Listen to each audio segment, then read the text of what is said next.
Welcome back, Wolfpack. Verlis here, and this is how you find all of the legendary Pokemon in the Omega Ruby and Alpha Sapphire post-game. So first off, let's get Heatran, fly to Route 120, and surf into the Scorched Slab. After walking around through the first couple of rooms, you'll run into Flannery. She had a hard time dealing with Heatran, got wrecked. Now it's your time to save the day. Finish off by going through the path, just walking around. You can use strength on that boulder to get back easier, and then when you find the ring in the final room, interact with it, and Heatran will soon be yours. After that, it's time to catch Lugia or Ho-Oh, depending on which game you have. Go to the bottom of the sea Mauville, and there will be a scanner that is hidden. Click on that, and then go to Slateport City, go to the shipyard, and speak to Captain Stern. Captain Stern will give you a clear bell, which means that you have to go to the top of the sea Mauville to catch Ho-Oh, or he will give you a tidal bell. That means you have to go back to the basement, and you will interact with that ring and catch Lugia. The clear bell will be for Omega Ruby, and the tidal bell will be for Alpha Sapphire. Alright, now it's where things get interesting. For the rest of the Pokemon, you will need to be soaring, and you will also need to meet some kind of condition to make the Pokemon appear. To get Azelf, Uxie, or Mesprit, we need to go to Sootopolis City and then look for the Nameless Cavern. You also have to have a Pokemon with max friendship or max happiness on your team, and then you'll be able to interact with the ring and catch one of these Pokemon. Now, you can only catch one every 12 hours, so it's going to take at least 36 hours to get all of them. Now, once you do have all of them, you get to encounter Palkia or Dialga. Go to Dewford Town, and then you'll notice something isn't right. Once Azelf, Mesprit, and Uxie are all on your team, you'll find this dimensional rift, and then you can go and catch Palkia in Omega Ruby or Dialga in Alpha Sapphire. Now put both Palkia and Dialga in your party to make that strange rift in the sky appear again to encounter Giratina. Now the interesting thing is you will need to transfer one of the Pokemon from a previous game into your current game, or you will need to have both copies of the game, or you can just talk to some friends and just trade back and forth depending on what you need to complete it. But you do have to have Palkia and Dialga to encounter Giratina. Next up, to get the Genie Trio, all you need to do is go to the Weather Institute, get a cast form, fly to Fortree City, and then soar from there. There'll be some of the most wicked thunderstorm clouds you've ever seen in your life, and inside you will find Thundurus in Alpha Sapphire and Tornadus in Omega Ruby.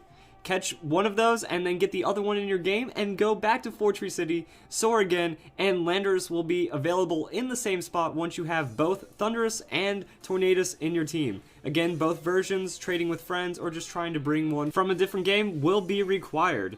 Alright, next up, go grab a level 100 Pokemon, go to Mauville City, and start soaring. This is how you encounter Zekrom in Alpha Sapphire or Reshiram in Omega Ruby. There'll be an area called the Fabled Cave. Catch one of the Pokemon inside, trade the other to the game, and then you'll be able to get Kyurem. Kyurem will be around Fall Arbor Town, and you need to go around the mountain. It's kind of hidden when you find it, but from there you will be able to go to where Kyurem is located. You can also find the DNA splicers to get the different forms of Kyurem as well. So, man, I'm almost a little out of breath already, and we still have a few legendary Pokemon to go. To get the legendary dogs, you need to have Lugia in your party, go to Rustboro City, and then find the Trackless Forest. Inside you will find one of the legendary dogs. Catch it, put it in your PC box, add it back to your team, and then go back to the Trackless Forest, and that is how you can kind of catch all of these Pokemon in succession. Alright, and finally, to catch the Swords of Justice, you need to go to Pacific Town, make sure you have a team of 6 EV-trained Pokemon, and go to the Pathless Plain. After that, you'll be able to encounter one of them. After you catch it, you'll have to wait 12 hours before you can encounter them again, much like with the Lake Spirits, but that is how you get all of the legendary Pokemon. There is one more, Cresselia. Cresselia's methods are still not very clear right now. It just seems like randomly throughout the day a Mirage Island will appear south of Evergrande City. So whenever you're soaring around, just check in that area and Cresselia might be there. Welcome back, Wolfpack. Verlis here. My body is Regi. Is yours? Because this is a guide for catching the Regi Trio and Regigigas in Omega Ruby and Alpha Sapphire. So first off, head to Moss Deep City and get yourself a Super Rod if you already haven't. Talk to the fisherman in his home, he'll give you one. After that, go fishing at Moss Deep City with that Super Rod and try to catch a Whalmer that's level 39 or 40. You can throw a quick ball. I got a critical capture and caught it really quick, and it was level 40. After that, give it a rare candy, make sure it evolves into a Wailord, and you're set for this part. After that, fly to Route 126, use dive outside of Sootopolis City, and get yourself a Relicanth. Now, Relicanth is somewhat rare to catch, that it only has like a 5% chance of appearing, So just stay at it and get yourself a Relicanth and you'll be good to go. Next, fly out to really any Pokemon Center and get your team ready. To save some time, make sure you have all of the following: Pokemon with Surf, a Pokemon with Dive, a Pokemon with Dig, a Pokemon with Strength, and a Pokemon with Fly. With this, you will be able to just have your team ready, and then you can just cut ahead and get all of this done. After that, fly to Route 133, use a Super Repel if you don't want to get bothered by any Pokemon, and then follow the path I take. That is kind of tricky to get through to where you need to go, but when you end up at this open patch, use Dive there, and then follow the path. When you make it to the end of the path, you're going to start to have to, this is where, everything begins with the Regis. So make sure your team is organized like this as well. Relicanth in the first slot, and then Wailmer in the 6th slot. When you're set at that, you walk all the way, read the giant tablet thing, and then use Dig. A path will open up, you follow that through the next room, and then read the giant tablet there. There will be a large earthquake, and now you're ready to catch all of the Regis. To capture Regice, just head to Petalburg City, go to Route 104, and then use Surf into Route 105. Head to the left side, and you'll eventually find this little spot where you can go around into an atoll, and then head inside the cave. After that, read the sign, and then wait 2 minutes. Because Game Freak hates impatient people, I guess. But after that, you can head inside, and then Regice will be waiting. Make sure you capture all of these Regi Pokemon, or you won't be able to get Regigigas. Also, after you've captured Regice, make sure you nickname it. That way, it will help later on. Head to Route 111 after that to get Regirock. Just head all the way down, and eventually you'll just run into a cave. Head inside the cave, read the sign, take 2 steps to the right, 2 steps down, and then use Strength. There'll be another hole that opens up. Head inside to capture Regirock. For Registeel, fly to Route 121 and just head to the left. Go into Route 20, go all the way until you reach some stairs, head up to the stairs, and that's Registeel's cave. Go inside, read the sign, and then you need to go to the middle of the room, which is right here at this corner where the gray is. Use Fly, and Registeel's base will open. Head inside, talk to Registeel, have a nice old chat, and then catch it like a boss. And now we're almost ready to catch Regigigas. So after that, make sure you have all of the Regi Pokemon in your party, and then go to Mauville City because Regice needs to be holding something cold. Make your way to the Mauville apartments. To get the apartments, if you already haven't, talk to Watson in Mauville Center. He'll just give you a key to his apartment. After that, head down to the bottom side and talk to this girl. She will sell you a Castelia cone. From there, just fly back to Route 105, head to Regice's cave. Make sure you're also between 10 a.m. and 6 p.m. That way you're in the day. And then get ready. Just equip the Castelia cone to the Regice, save your game, and then once you go to the center room, Regigigas will appear. Welcome back, Wolfpack. Verlis here, and this is going to be the ultimate complete breeding guide for Omega Ruby and Alpha Sapphire. Now, this video took more effort to make than any of my other videos, so please leave a like if you really enjoyed it, and let's get on to the guide. So, first off, what is breeding? Or at least, what is the purpose of breeding Pokemon? Well, the idea is that you're going to try to get the strongest traits from both parents into one Pokemon to make it better for a competitive aspect. That you can kind of use the breeding options to kind of pick and choose the nature, the stats, the moves, abilities, and a lot of things about the Pokemon. Therefore, you can create a very strong Pokemon. Now, where do you breed? Well, you just need to go to the battle resort and talk to the daycare kids. They'll take your Pokemon in, and then you just run around the loop. Now, breeding is actually easier in this game than any other Pokemon game. That all you have to do is get on a bike and hold up, and then run around the whole island until you're ready to pick up an egg. Now, you will know when an egg is ready because the daycare boy, he'll just turn around and he'll start facing down, or at least facing towards you. Talk to him and he'll hand you an egg. But it is a bit more complicated than that you also need 2 Pokemon of opposite gender because biology, and you need to have them in the same egg group. That way they're somewhat attracted to each other in theory. That egg groups are generally going to be based off the Pokemon's appearance or behavior, and if you just line it up, you're going to be able to have a child Pokemon. And then we can just keep on adding to layers of depth. That what you need to do is you also need to get some items to get the most out of your breeding. That every breeder is going to need a Destiny Knot and an Everstone. To get the Destiny Knot, head to the Sea Mauville and battle the trainer couple that is on the first floor area. That if you rematch them enough times, they'll eventually give you a Destiny Knot. You can also get Destiny Knots from fans after beating a Master Ranked contest. To get an Everstone, just go to Granite Cave, and you need to really just bike through the entire thing. You need a Mach bike, but if you already have both bikes, it's not a problem. And you just need to keep going up and down the little sand traps until you make it to about the end of the cave, and you will find an Everstone. The Destiny Knot will help it to where you pass down 5 IVs between both parents, and the Everstone will make it to where you pass on the nature. So this is when we're talking about trying to get the best traits from each parent Pokemon into your child Pokemon. So I've been talking about the Destiny Knot and IVs, so it's probably good to know what an IV is.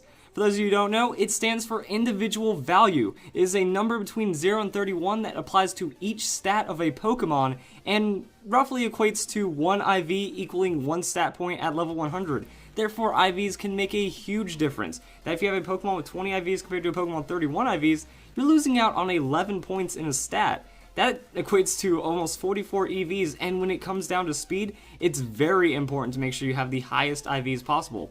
Also, if you hear people talking about 4 and 5 IV Pokemon, they're generally talking about a Pokemon that has the max 31 IV in a stat.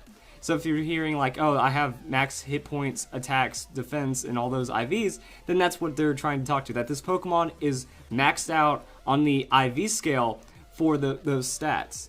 Now, to get a Pokemon to have max IVs, it does take a lot of breeding, and this is where coming into breeding is going to take a lot of investment. They're going to need some Pokemon to start breeding with, and generally you're going to want a male Pokemon because the female Pokemon is the Pokemon that creates the child Pokemon.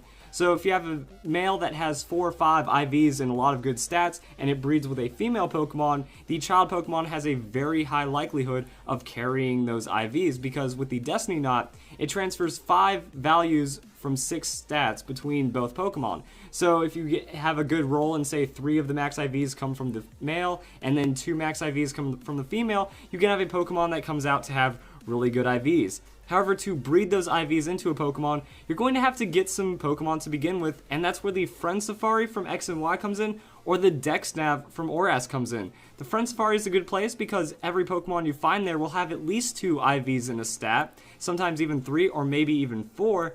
And then if you go to the Dex Nav, a Pokemon can have up to 3 IVs, and it will tell you how many IVs that Pokemon has. The Dex Nav also has a lot of really good tools for breeders, that sometimes the Pokemon can have egg moves, which we'll talk about later, or hidden abilities, which we will talk about later as well, and all those stars that you see, it shows how many IVs that Pokemon has. So if you see 3 stars, it's going to have 3 IVs maxed out for all those stats, which means it's going to be a very strong Pokemon. The only drawback I kind of see in comparison to the Friend Safari is that you're going to have to put a little extra time and a little extra work. With the Friend Safari, you run out there, you can catch some Pokemon, you know they're going to have good IVs. With the Dex Nav, it's going to take some chance that sometimes a Pokemon might have 0 IVs, or sometimes it might only have 1 IV. So just going to kind of be like which preference you have. If you're good with the Dex Nav, that can work out really well for you. If you have a lot of friends in your game, and you have a lot of Friend Safaris unlocked, and they have the Pokemon you want, that can work out really well too. Also, the Friend Safari can have hidden abilities as well.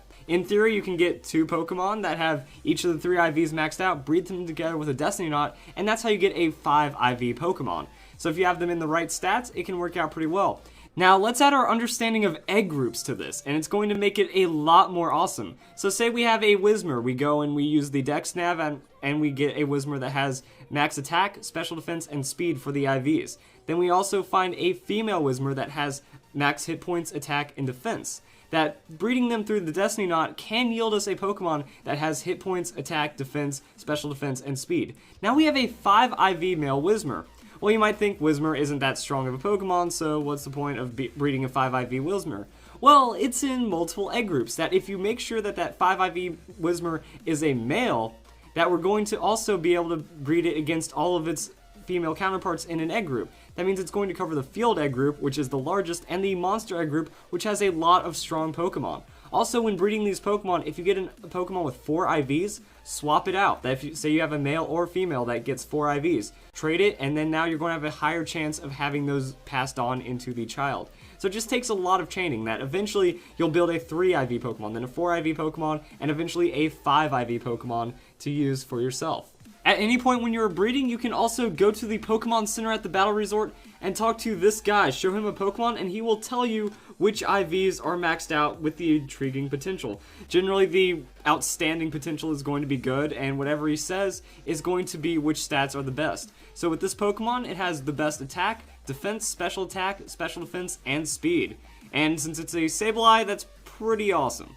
And it's just, that's kind of how it's going to be, that you can check those Pokemon, find out the IVs, and you're good to go. So we also did mention egg moves. So egg moves are moves that a Pokemon can only learn through breeding. You can generally find a list of these Pokemon's moves on Cerebi or Bulbapedia. There's generally a separate section that tells you which Pokemon to breed it with, and then you're good to go. The Pokemon does have to know that move and be in the same egg group, and sometimes that could lead to chains where you have to breed 2 different Pokemon to get that move into another Pokemon just to transfer it from egg group to egg group, and it is something that you'll eventually discover and learn to understand. So for example, say we take a Dragonite that knows Outrage. If it's a male Dragonite and you breed it with a female Charizard, you're going to have a Charmander that now knows Outrage. So this is where we can also bring Whismur back into the picture. Whismur is in the monster group, so is Charmander. If you have a female Charmander with Outrage and that male Whismur, now you can breed them together with that Destiny Knot, and you're going to get that female Charmander with Outrage with potentially very strong IVs. So this is why we have that. We need a couple of seed Pokemon, that you want those Pokemon that are in multiple egg groups with the high IVs that you can go and just make breeding pairs with. And then once you have the egg moves, you don't really have to worry about the IVs of the egg move Pokemon being good, as long as you have those main male Pokemon that you're breeding with. And that's kind of the strategy that we're going to be using here. And now it's time to talk about abilities. So every Pokemon has 1 or 2 main abilities and 1 hidden ability. Not all Pokemon have access to their hidden ability right now, but most of them do, and most of them are obtainable in Omega Ruby and Alpha Sapphire or X and Y. So from this, we can start to understand how to make Pokemon abilities pass down. That the female Pokemon has an 80% chance of passing down a regular ability and a 60% chance of passing down a hidden ability, depending on which ability it has. Now with the male Pokemon, you can also pass down hidden abilities. The odds seem slightly less, and it can only be done with a Ditto. Also with hidden abilities, if a Pokemon, say Riolu, which has Prankster as its hidden ability, evolves into Lucario, which has Justified as its hidden ability, the hidden ability slot stays, so the hidden ability will change, but it will keep its hidden ability. So that's just a little extra food for thought. And we did mention Ditto. So I guess it's time to talk about Ditto. Ditto can be one of the strongest tools for any breeder, that it belongs to essentially all egg groups and can breed even genderless Pokemon. So it even has an edge, that some Pokemon can only be bred with a Ditto because they are genderless, and they have their own egg group for genderless, and you can pretty much breed Ditto with any Pokemon except for the undiscovered egg group, which is mostly legendaries. Now the reason why this is strong is because if you get a 3 or 4 IV Ditto, now you can just use this Ditto for essentially everything. That you can go to Route 132 for a Mirage Island or a Mirage Cave, and Ditto can be found there. Use your Dex Nav to find that Ditto, and if you get a 3 IV Ditto or 2, or as many as you can, that way now you have a lot of really good seed Dittos, that you can go out, Dex Nav any other 3 IV Pokemon, breed that, and now you can have a good 4 or 5 IV Pokemon really quick by just using these Dittos as foundations. Also, if you manage to get a 4 or 5 IV Ditto, which is incredibly rare, you can be in for extreme luck. Also, this goes back to the Friend Safari. You can find Ditto Friend Safaris, and it's not uncommon for them to have 3 IVs, and if you do it long enough, you might have 4 IVs. And then we're nearing the end of our breeding adventure for now. So, we did talk about the Everstone way back when the video started. The Everstone is used to pass down natures, that the Pokemon holding the Everstone, its nature will be put into the child 100% of the time. So this is where natures are very strong, that a nature can boost the base stats of a Pokemon by 10% for a beneficial part, but then there's also a drawback. The hindered part will lose 10%. So everyone knows of natures, like a Jolly Pokemon, it's going to have high speed but low special attack, therefore making it a more physically offensive Pokemon that's going to be quick. Modest, on the other hand, high special attack, low attack.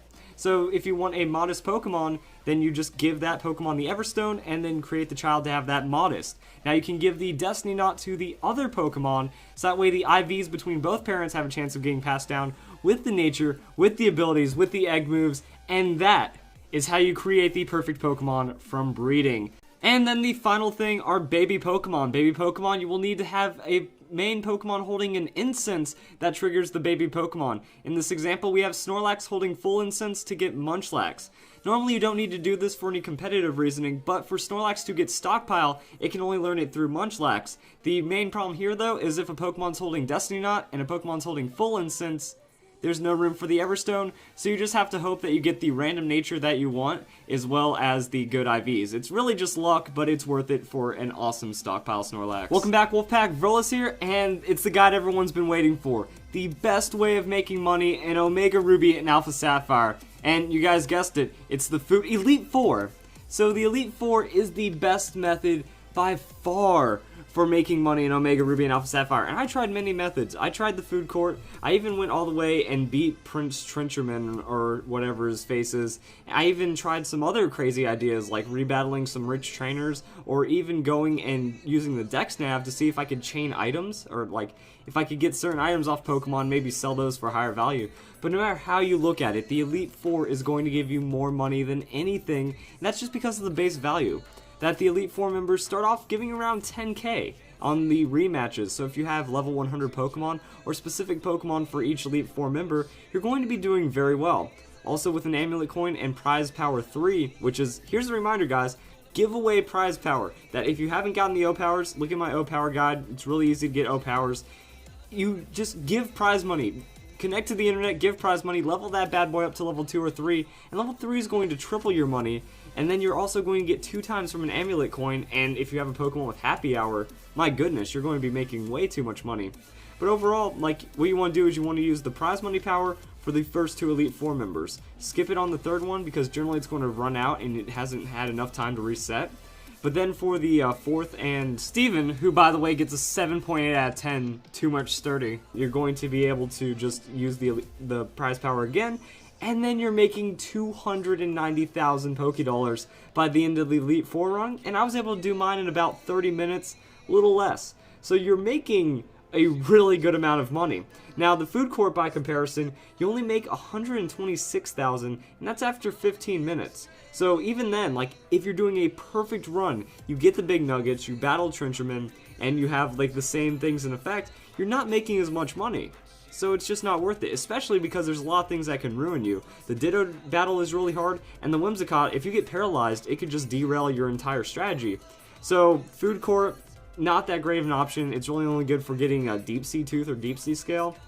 I would not recommend food court even for once a day. There's just not enough money in it compared to the Elite Four. If you have a really good team and a rhythm down for just beating the Elite Four, do that and you can make a lot of money doing so. So that's the best guide to it. Also tried some other trainers, and I tried to do some items off of Pokemon, and it's just always going to be Elite Four. So it's not like we have any kind of restaurants or anything fancy. It's back to the old school days. Just run the Elite Four a couple times. You know, you can even level up some Pokemon while you're doing it. You can make a good amount of money. So, welcome back, Wolfpack. Verlis here, and I bring awesome news. So Omega Ruby and Alpha Sapphire has an infinite loop. Just like with Lumiose Tower and X and Y, you can do it at the Battle Resort in Omega Ruby and Alpha Sapphire, which means auto-leveling. Also, it works really well for the breeding path right there, so this is just really awesome. But this is actually better than in X and Y, because you have 2 daycare locations. That you have the daycare location next to Vandurf Town, and then you also have the daycare location at the Battle Resort.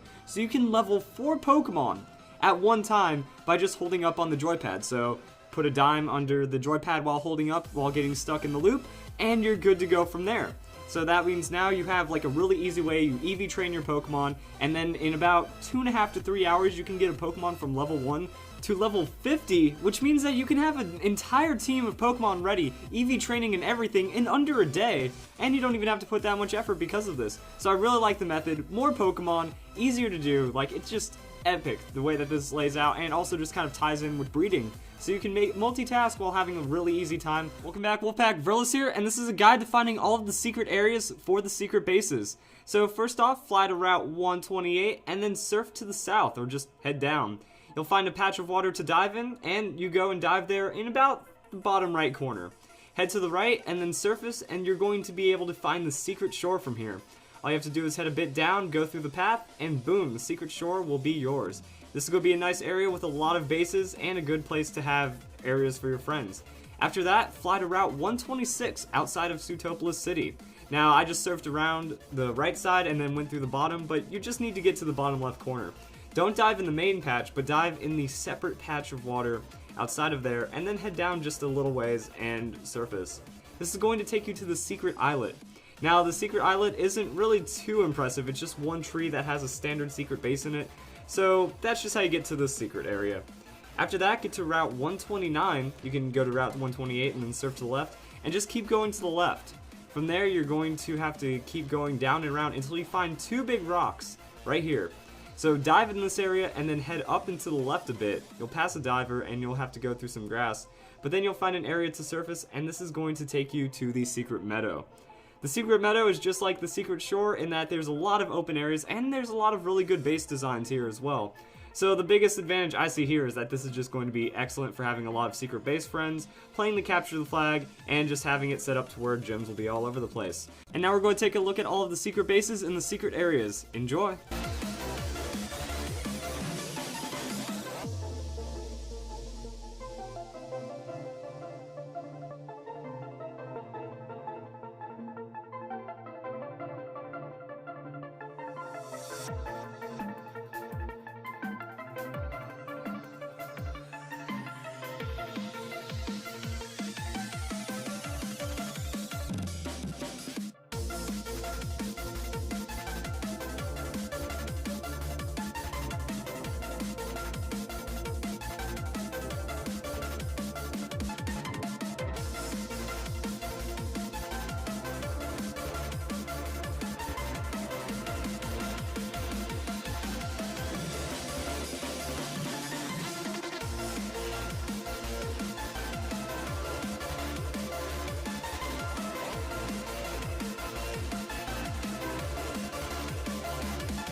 Welcome back, Wolfpack Brillis here, and this is one of the guides I am most excited for. How to get all of the items for your super secret bases in Omega Ruby and Alpha Sapphire. Right now I'm probably at the most important place, the Lily Cove department store.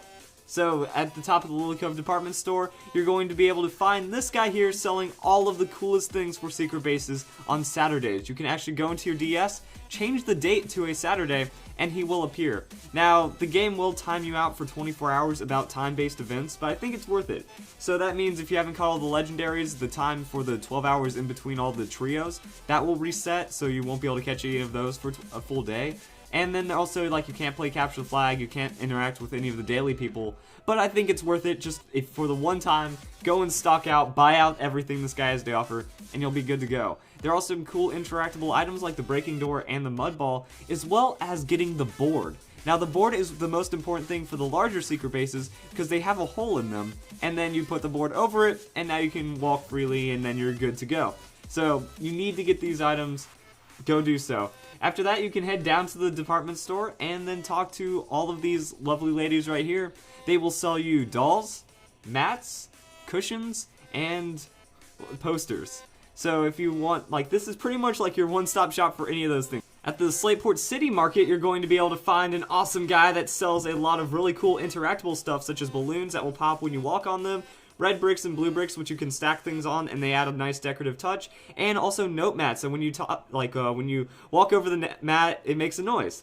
So this is just like a simple little place to go and buy some cool things for your secret base as well. And then head to Ford Tree to round out your shopping spree at the secret base headquarters. So you're actually going to run into Aaron here and also just be able to buy a lot of things to round out your secret base, such as tables and chairs, and then you can also go and get some more interactable stuff or just some really good decorative items. They have jump mats, glitter mats, extra mats here, gym statue, tall grass, fence, a lot of really cool things that will make your secret base look awesome.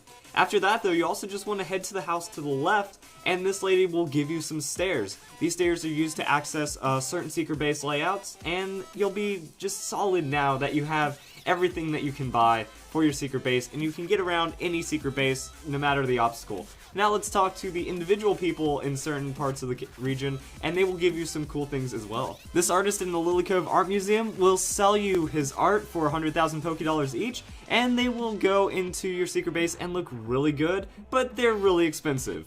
If you go next to the cove to this house, there's a black belt inside who will give you a Poke Flute to display. That's really nice. If you go to Mauville City, this backpacker will give you a globe for your base. And also in Mauville City, outside of the old game corner to the left of the Pokemon Center, this guy will give you all of the Hoenn starter plushes. Go to the Fall Arbor Contest Hall, and this guy will give you a Berry Blender. It's display only, but it will look really awesome in your base. And lastly, go to the Battle Resort and go to this cabana at the top level.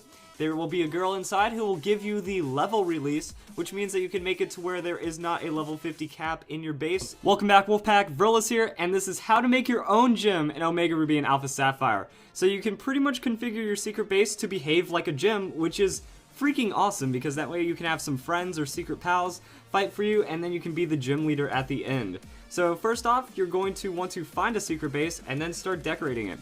Decorating a secret base isn't really hard. There's controls in the touchpad, so you pretty much just want to place, decorate objects, move them around, and just kind of configure your base how you want it to look. You can make it really themed, that if you want to be like a certain monotype trainer, you can definitely buy some items and set it up to look like that. Or you can just have a really awesome fun place to go and show off your style as well, and then you can position it however you want for a gym, so that's really neat right there. And then the next part is finding some friends to put in your base. As you street pass, other people's secret bases will be in your game, and you can also scan QR codes. Now if you don't have any friends that have the game, or you can't get any street passes, and you can't find any pictures online, go to Pokemon Global Link. If you log in with Global Link, you'll actually be able to find a place where it says recommended trainers, and then they'll give you QR codes to scan for your game, and then those trainers will appear in your game. So that's how you can get secret pals without having to interact with anyone. You just scan it online, and then you can have some really good things. Also, there's a lot of QR codes that'll be bouncing around the internet. Post some in the comments. There's a lot of really cool things out there. Now, the thing is, what if someone has a base that's in your way? Like, you want to build a base there, but someone else is there. You can build a base, go to the PC, go to the settings, and then delete the other base. As long as they're not your secret pal, you can delete any base, set up shop there, or have your friend set up there as well.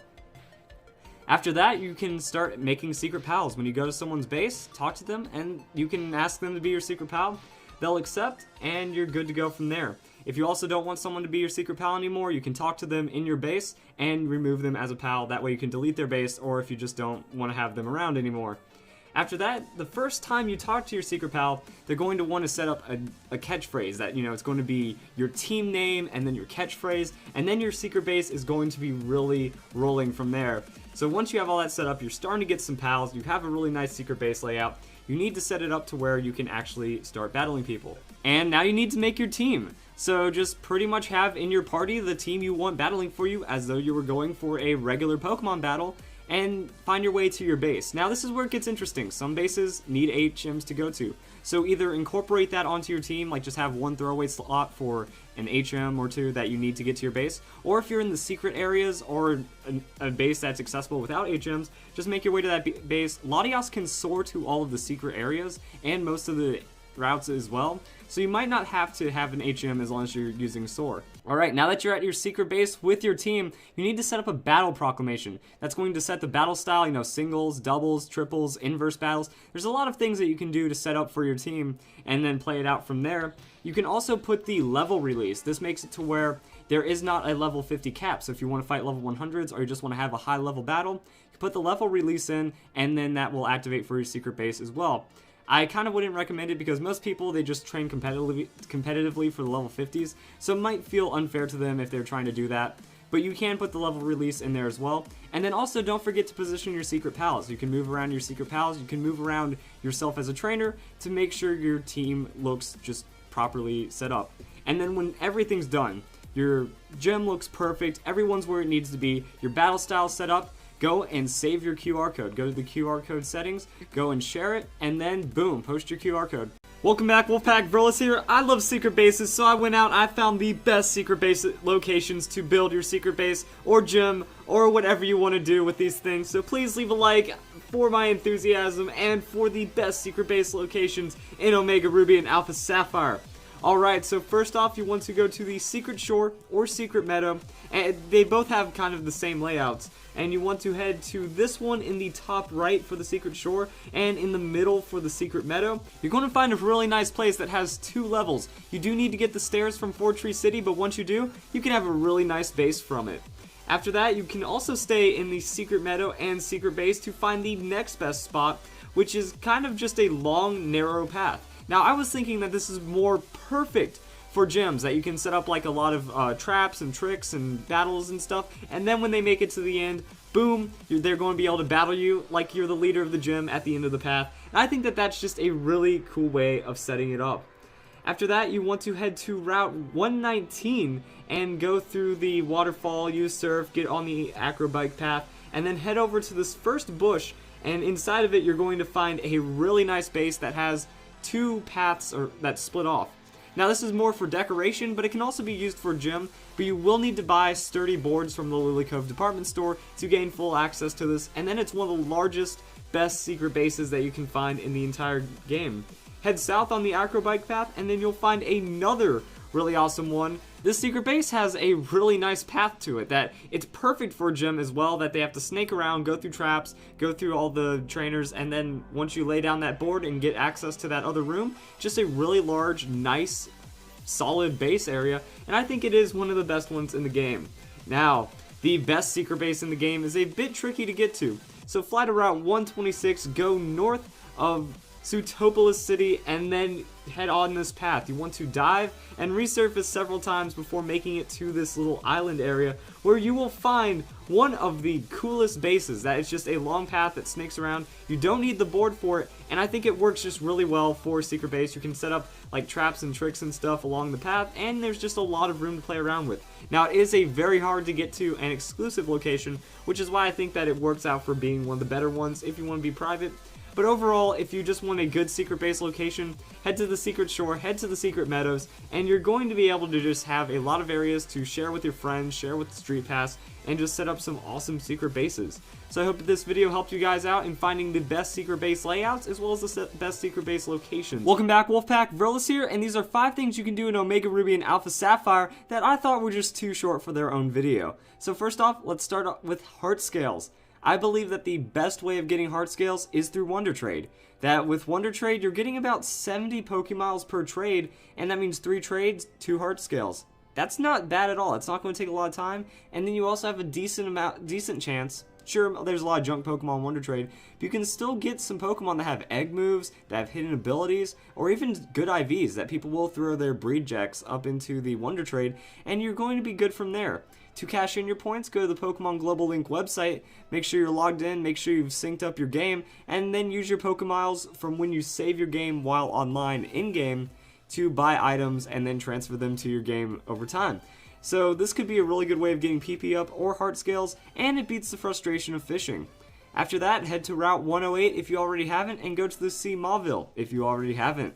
Make sure you have Surf and Dive in your party, and then just find your way through the Sea Mauville and go to the first door on the left. There'll be a strange presence in there. Search the bookshelves, go into your bag, and boom, Spiritomb will appear. It's going to be level 50, so I hope you're ready.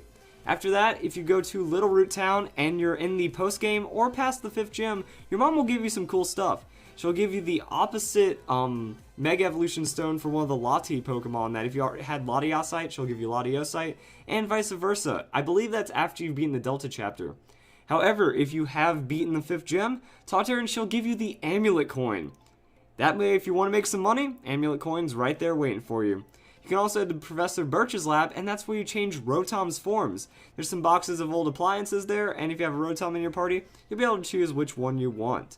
And finally, for this bag of tricks, let's head over to Fall Arbor Town. Fall Arbor Town is where you're going to be able to change Deoxys' forms. Head over to the scientist's house and touch the meteorite with Deoxys in your party.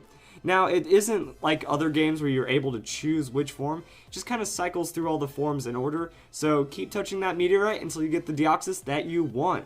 Go to Slateport City, go to the shipyard, and then get on that boat. Head to the basement, and this is where you're going to find leftovers. So if you don't want to trade over leftovers, you can get it rather easily.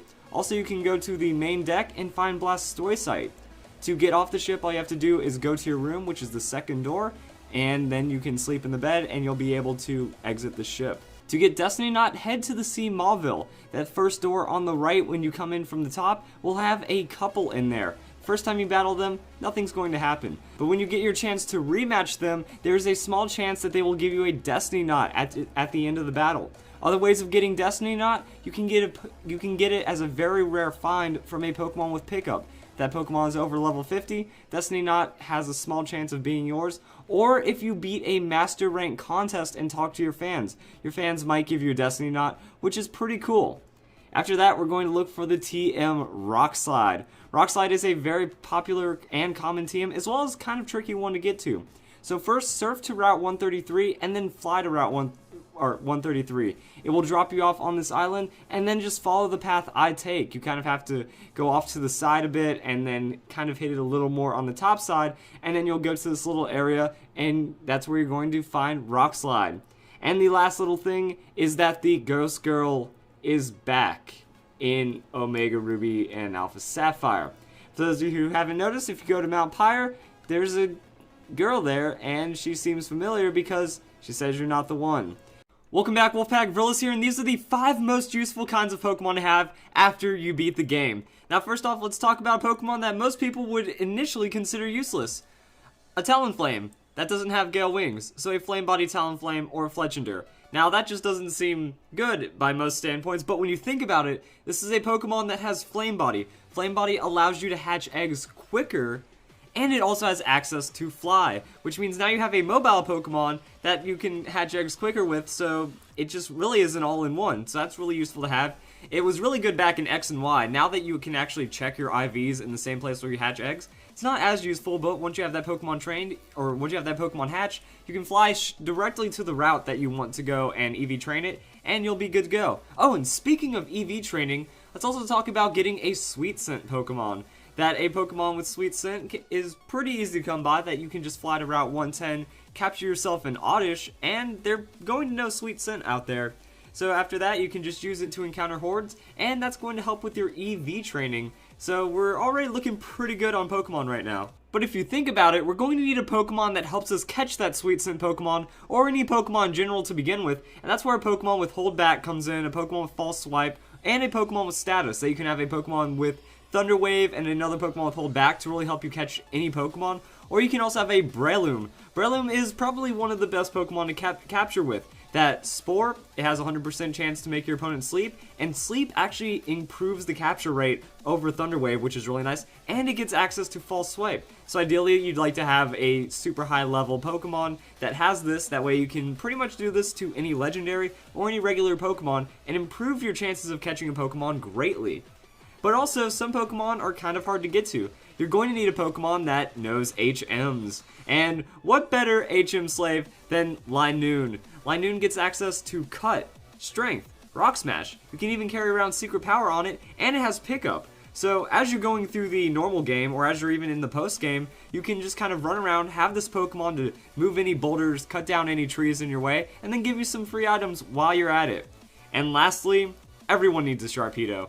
Like, for those of you who don't know, when you're surfing on Sharpedo, you freaking book it. I mean, look at that speed. You go 3 times faster. So, I mean, if you want to cruise around, if you want to get to, like, some of the hidden TMs, if you want to just, like, explore all the oceans and make sure you find everything, catch Pokemon, whatever you want to do that involves water, Sharpedo is the Pokemon to have for that. So, I hope this video helped out. Really, this is just kind of showing, hey, you need a Sweet Scent Pokemon, a Fletchinder because of that whole Gale Wings, or not Gale Wings, the whole Flame Body and Fly mechanic, and then some HM Slaves, a good Pokemon to help capture Pokemon with, and then a Sharpedo so you can get around. Welcome back, Wolfpack. Vrilis here. These are 5 Pokemon, and where to find them in Omega Ruby and Alpha Sapphire. Alright, I know you guys just want Ditto. Let's go to this. So, what you need to do is soar from Pacific Log Town to Route 132. There will either be a Mirage Island or a Mirage Cave. Now here's the thing, they are Mirage events, so you either need to street pass with someone that has that, or just wait till you get the right day. Also a hint, you can connect to the online internet every day, and you'll get some random passes which might unlock that island or cave for you. Go to the Mirage Island, which is what I have here, you can use Cut and then find Ditto. Also, use the Dex Nav. Like, seriously, if you get a good amount of Dittos seen, you can start to get some with 3 or 4 IVs and have excellent Pokemon to start breeding with. Alright, for those of you guys looking for a Snow Runt, to get Snow Runt you need to head to Shoal Cave from 3 to 9 in the morning or 3 to 9 in the afternoon. That way you can catch the low tide, head down to the basement floor, and then you'll just see this icy place and you'll encounter Snow Runt there. It's kind of a rare chance, so just wait until you get it and then you can use the Pokeknife to catch it from there. After that, fly to Meteor Falls. This is where you're going to be able to encounter Bagon. Make your way through the falls, go up in the waterfall and go around, which means you do need Surf and Waterfall to get to this. And then in the final room where you find Dragonclaw, you will also find Bagon. Next, to find Eevee, all you need to do is go to Route 116. Make sure you have completed the Delta chapter. That way what you can do is just kind of wait for the Pokemon to appear in the Dex Nav, and then after sneaking up on it, there's a chance it's an Eevee, catch it, and that way you can search for Eevee all the time. And finally, to get Feebas, all you need to do is have a Super Rod, go to 119, Route 119, and then fish. It's much easier to get Feebas. While there is only a 5% chance for it to appear, it's much better than trying to find a random spot where it's located, so you can just get it by fishing anywhere. Also, the cool thing is, if you do it while chain fishing, you might encounter a shiny Carvanha or Sharpedo, since it'll take roughly 20 attempts to catch the Pokemon. Welcome back, Wolfpack Vrillis here, and this is a guide to the Dex Nav. Now, I think that the Dex Nav is the most powerful tool ever introduced in a Pokemon game. Everyone needs to learn how to use a Dex Nav, and honestly, it's not that complicated. So the basics of the Dex Nav is that you might have noticed as you're running around, the bottom screen will light up if you have the Dex Nav selected. Just click on the red background with Pikachu on it, and then you'll just notice that as you're running around through routes, Pokemon will become shaded, Pokemon will light up, and it just kind of shows the Pokemon that you have encountered. So the shaded Pokemon are Pokemon that you've seen but haven't caught. The lit up Pokemon are Pokemon that you have caught before. So pretty much the way that this whole Dex Nav thing works is that randomly when you're running around, it'll start beeping, things will light up, and then you just kind of look for where there's shaking and a figure in the grass. Now what you need to do is tap lightly on the circle pad to sneak. And then if you sneak up on the Pokemon, you'll encounter it, and it's as simple as that. But there are a lot of amazing things that the Dex Nav can do from there. So once you understand how to catch a Pokemon properly using the Dex Nav, you can look at all the Pokemon in the route, and then you can select that Pokemon and search for it specifically. That's incredibly powerful right there. That say there's a Pokemon that has a 5% chance of appearing on the route. Well, that means now you can just go and search for it directly. That rare Pokemon are very easy to find, and that's just one of the first features. That also, if you've beaten the Delta episode, you can go back to a lot of the routes and then just run back and forth, and there'll be some different Pokemon that appear that aren't native to Hoenn. So you can't search for them at first unless you've already caught them and transferred them into your game from X and Y. But then you can kind of discover these Pokemon by just kind of going up to the shadow, encountering them, catching them, and now you have access to a lot of awesome Pokemon like Zorua, Eevee, Axew. I have a whole list up right here that there's a lot of awesome Pokemon. Skrelp and Clauncher. Just a really good assortment of Pokemon that now become available that you can catch regularly. And then we get to understand the deeper aspects of the Dex Nav, is that every time you encounter a Pokemon, the level for searching that Pokemon goes up. The higher the search level, the more you can do with that Pokemon. That you'll start to see its level, you'll start to see its potential, you'll start to see hold items, abilities, and first moves. Now, on the surface, it's like, okay, that's kind of cool, but the thing is, when you're searching for Dex Nav Pokemon, sometimes their first move will be an egg move. So you can catch Pokemon that have egg moves, which means you can skip a lot of time while breeding for a lot of these Pokemon. Also, they can have hidden abilities. So instead of trying to do some kind of method to find a hidden ability, this can hook you up with a hidden ability really quickly. And then with a Pokemon's potential, that means IVs. That for every star there is, that means it has one maxed IV. So if you see 3 stars, that's 3 maxed IVs. And I've heard of people of even getting 4 and 5 IV Pokemon with high enough search level. And then you can actually just use this to skip the breeding process entirely. That you can get the hidden ability, you can potentially get the egg moves that you want, and 3 or 4, even 5 IVs, you have a competitive ready Pokemon just like that. And that's just from understanding how to use the Dex Nav and learning its like power. So once you find the Pokemon that you want in the route, once you've caught it for the first time, you can just search for it, you power up the level, and then you're good to go. But I also found an awesome trick for certain Pokemon, that if that Pokemon can be discovered in a horde, just use Sweet Scent and then battle that horde. You can run away and it counts for 5 searches because you encountered 5 of those Pokemon. So you can just kind of spam Sweet Scent, run away, spam Sweet Scent, run away, and before you know it, you could have up to 100 searches for that Pokemon, which means now you're going to be able to really have a high chance of getting good IVs and a higher search potential for that Pokemon, and that's just kind of the way that it breaks down. And then the last thing to note is that this works on all terrain, that if you're on the water, you can move slowly across the water, effectively like as though you were sneaking, even though it doesn't give you the sneaking animation, and that's how you catch Pokemon on the water using this method. In caves or in Mount Pyre, it's a little more frustrating that a Pokemon, if you're sneaking up on it, it might move to a different location. It doesn't necessarily mean that you've broken the search or that you failed the search. It just means that you have to keep sneaking the entire time because a Pokemon might pop up next to you or it might run across the room. You just kind of have to chase it down until it gets close enough to you, and after a couple of times of moving around, it'll finally stay stationary, and then you can encounter it. So I think that's the biggest one, is that with caves or Mount Pyre, you're not necessarily doing it wrong if they're moving around. It takes a bit more patience to do Pokemon like that. You can also use the Dex Nav to find items that wouldn't normally be on a Pokemon that are also really good, such as Lucky Egg on a Pelipper or Life Orb on an Absol. Welcome back, Wolfpack Villas here. This is going to be your shiny hunting guide using the Dex Nav in Omega Ruby and Alpha Sapphire. You can kind of compare it to the Poke Radar in many ways, but also it's very different. So we can just kind of compare these as we go through it. First off, what you want to do is you want to catch the Pokemon you're looking for shiny, and then just tap it. That if you tap it on the bottom screen, you can get this option to search it, and this will pretty much start your chain. That this is already superior to the Poke Radar, and that you can choose which Pokemon you want to start chaining with instead of having to dice roll and hope you get the right one. Also, if you notice in the bottom, there's 3 stars and a red exclamation point. That means that this Pokemon is going to have at least 3 IVs maxed out, which is already awesome. So I mean, if you get the right amount of luck, you can get a shiny with high IVs, egg moves, and even a hidden ability. So similar to the Dex Nav, or similar to the Poke Radar, you need to feint the Pokemon or catch it. You can't run away or else it breaks the chain. And then we can also get into chain breaking. So what is a chain? A chain is when you've encountered the same Pokemon multiple times. So if we go here and we search and we encounter Klefki again, we're going to come into our second chain. So let's go over here, and if we don't mess this up, we can just go, and this is going to be chain number 2. With the second chain, it makes it slightly more likely that a Pokemon will be shiny in that chain, and I think it caps out at 40. So once you've encountered 40 Pokemon in a row, you have the lowest possible chance, or the highest chance of getting a shiny with the lowest odds. So that's kind of the goal, is you want to keep building up a chain, and through time, you can even see a Pokemon at chain 15, chain 20, because the odds get progressively better. So right there, we just got another one, and then we can just go and click search again. Now you can move around and tap search, so that's one thing. Also, a chain will break if you encounter a Pokemon, so Super Repels are recommended. That Super Repels have the best bang for your buck, and I just have a ton of them stockpiled. If you encounter a trainer, if you leave the route, if you go into a house, that will end your chain as well. So pretty much what you just need to do is focus on knocking out the Pokemon. That you'll know when you're doing it right.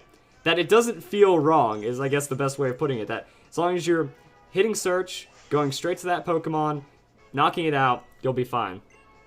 Now, you might have noticed I'm very low on PP right now. That's because I've been doing a lot of chains, and I've been failing a lot of chains as well as failing a lot of recordings.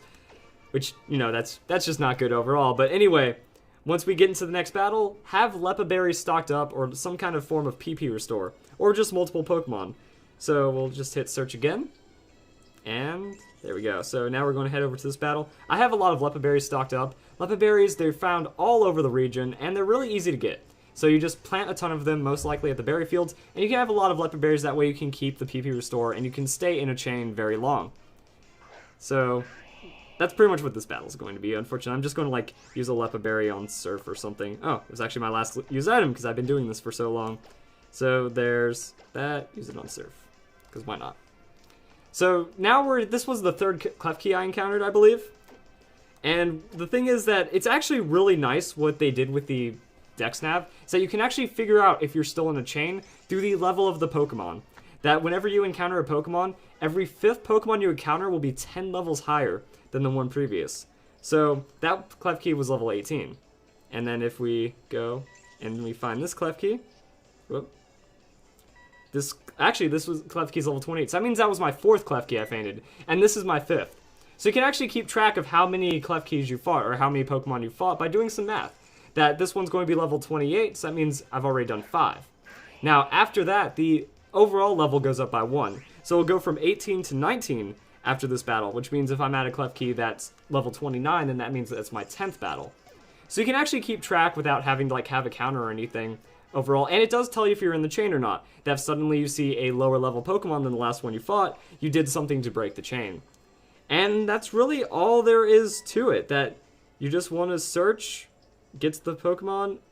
You do also have to worry about timeouts, that if you take too long to get to the Pokemon, that it will break the chain. Also, if you walk and scare the Pokemon, it'll break the chain, so you always have to be sneaking pretty much. And my circle pad is really bad because I play a lot of Super Smash Bros., so sometimes I'll just randomly walk and I'll break the chain. So try not to do that. Just have a lot of patience for it. If you need to take a break, do it in the battle. You know, this Klefki's level 19. I know I'm in the 6th chain. Just gonna, if I need a drink, if I need to just chill, you can do that while in the battle. You can also use your Lepa Berries while in the battle. And then after that, just keep searching. Now, I wanted to catch a shiny for you guys, because what other proof is the best proof than having an actual shiny Pokemon? Unfortunately, I've never been good at the Poke Radar, and I'm not doing too well with this. As you can look at the bottom, it says search level. That's how many times you've encountered the Pokemon. So I've been trying to catch a shiny since like search level 5, and it just keeps backfiring. So hopefully you guys will tolerate me not finding a shiny, but at least there's things that are telling me that I was doing it right. That I had a higher level Pokemon, that I'm not really doing anything to mess up chain. I'm using super repels, and in that way it's easier. That it's a lot more straightforward, that you don't have to run back and forth 40 steps to reset a Poke Radar. That you don't have to worry about bad grass, you don't have to worry about encountering a different Pokemon. That as long as you quick search, you know it's going to be a Klefki, and you know your chain's going to continue, unless you get stupid things like that. So I think it's actually better than the Poke Radar. It can be a lot quicker sometimes to just reset, you just keep going a straight line. I've heard people getting a shiny in about 40 minutes on just a really long chain, so you can work it out really well. And I think that's all there is to it. Alright, so let's talk about shiny Pokemon today and shiny hunting in general, because I've been looking at my old shiny hunting guide and it did get a couple of things wrong. Now, to be fair, a lot of guides at the time and a lot of community expectations were also incorrect as well, according to some of the more recent discoveries that we have about shiny Pokemon and Dex Nav chaining. So let me elaborate on this. When Omega Ruby and Alpha Sapphire first came out, everyone assumed that Dex Nav was similar to the Poke Radar. That, okay, we just chain Pokemon together, that we find one, we faint it, we go to the next one, and there's a different kind of change. With the Poke Radar, it made it to where you got closer to finding a shiny Pokemon. With the Dex Nav, you get higher levels, IVs, egg moves, special abilities. Like, it was a really great thing to have, so we naturally assume that whenever your chain improves, your odds of finding a shiny Pokemon do improve. Now, through the collaborative effort of quite a few people, just a lot of data being pulled together and a lot of tests and trying to figure out what it is kind of implied, it hasn't been absolutely confirmed, but it has strongly implied that Dex Naving, just using the Dex Nav, it just gives a flat increase to shiny hunting. It doesn't really matter if you're on a chain or not, but that just overall, whenever you're using the Dex Nav, the odds are going to be better for finding a shiny. Now, chaining does have its own benefits, that you do get a more competitively viable shiny Pokemon through this method, and that also one thing that A-Drive pointed out, because as one of the main shiny kings of Pokemon, I was discussing this with him, he pointed out, well, having a chain is very useful as well. So chaining basics are really good because you just get to search, find that Pokemon, faint it, search, find that Pokemon, and then you're good to go, instead of just having like restart the search every time, which could eat up a couple of minutes to almost an hour over the entirety of a search, and maybe even more if you're really unlucky. So really, shiny hunting is actually easier than a lot of people make it out to be because of this new discovery, that while you do have to focus on the chain, you don't have to absolutely worry about the chain, because okay, if something goes wrong with the chain, then that means you just start up your Dex Nav and you don't lose any chance of finding a shiny.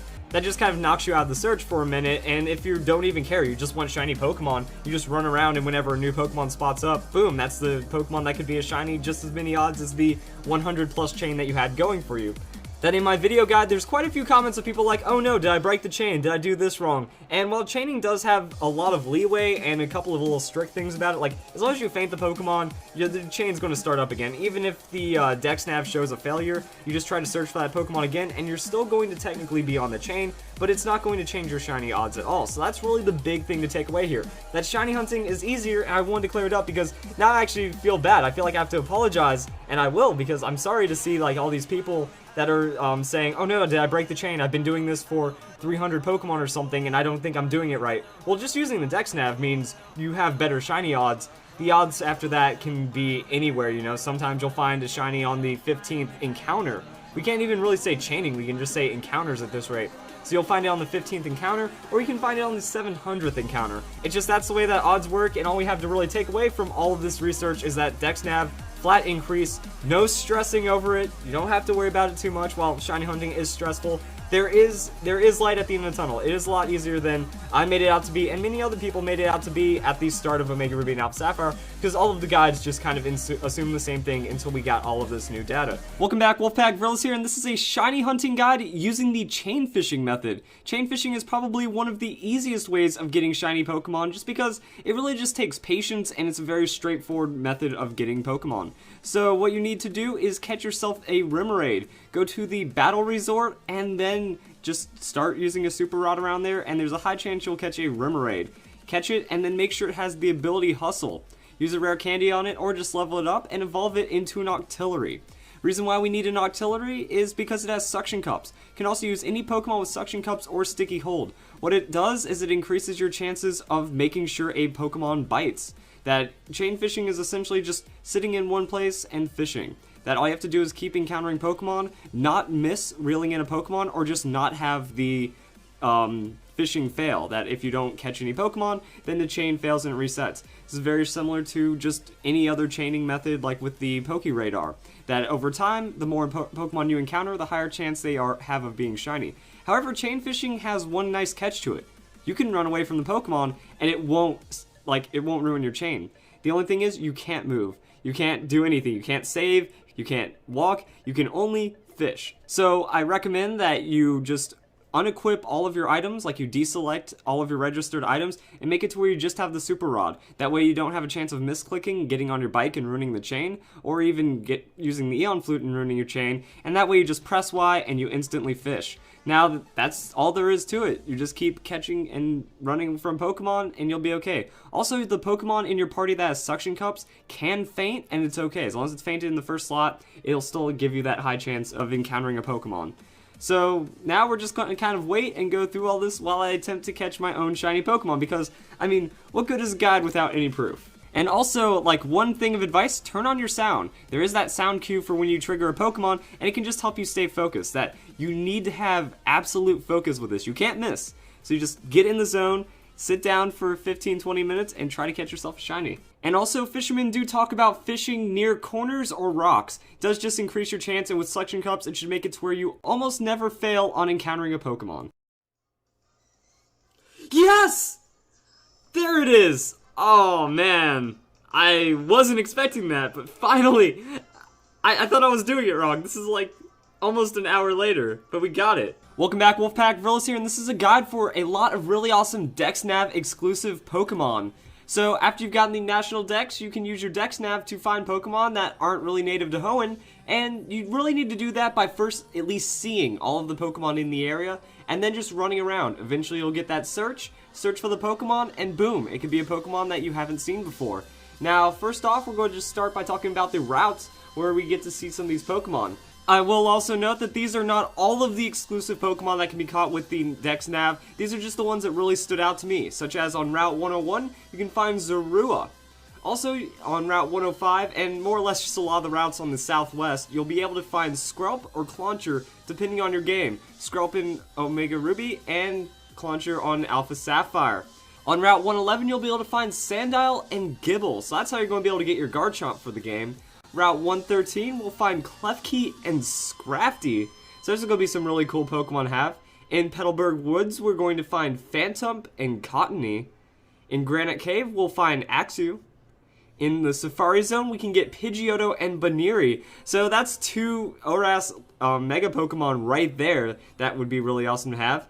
In Meteor Falls, we can get Dino and Clefairy, so that's going to be Hydreigon and Clefable, 2 very strong Pokemon as well.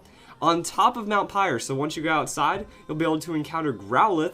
And then at the Jagged Pass, you can find Tyrogue and Ponyta. So Tyrogue is going to get you all the Hitmon Pokemon. And then we also have Ponyta just because it's a really cool shiny Pokemon that you can chain for with all this.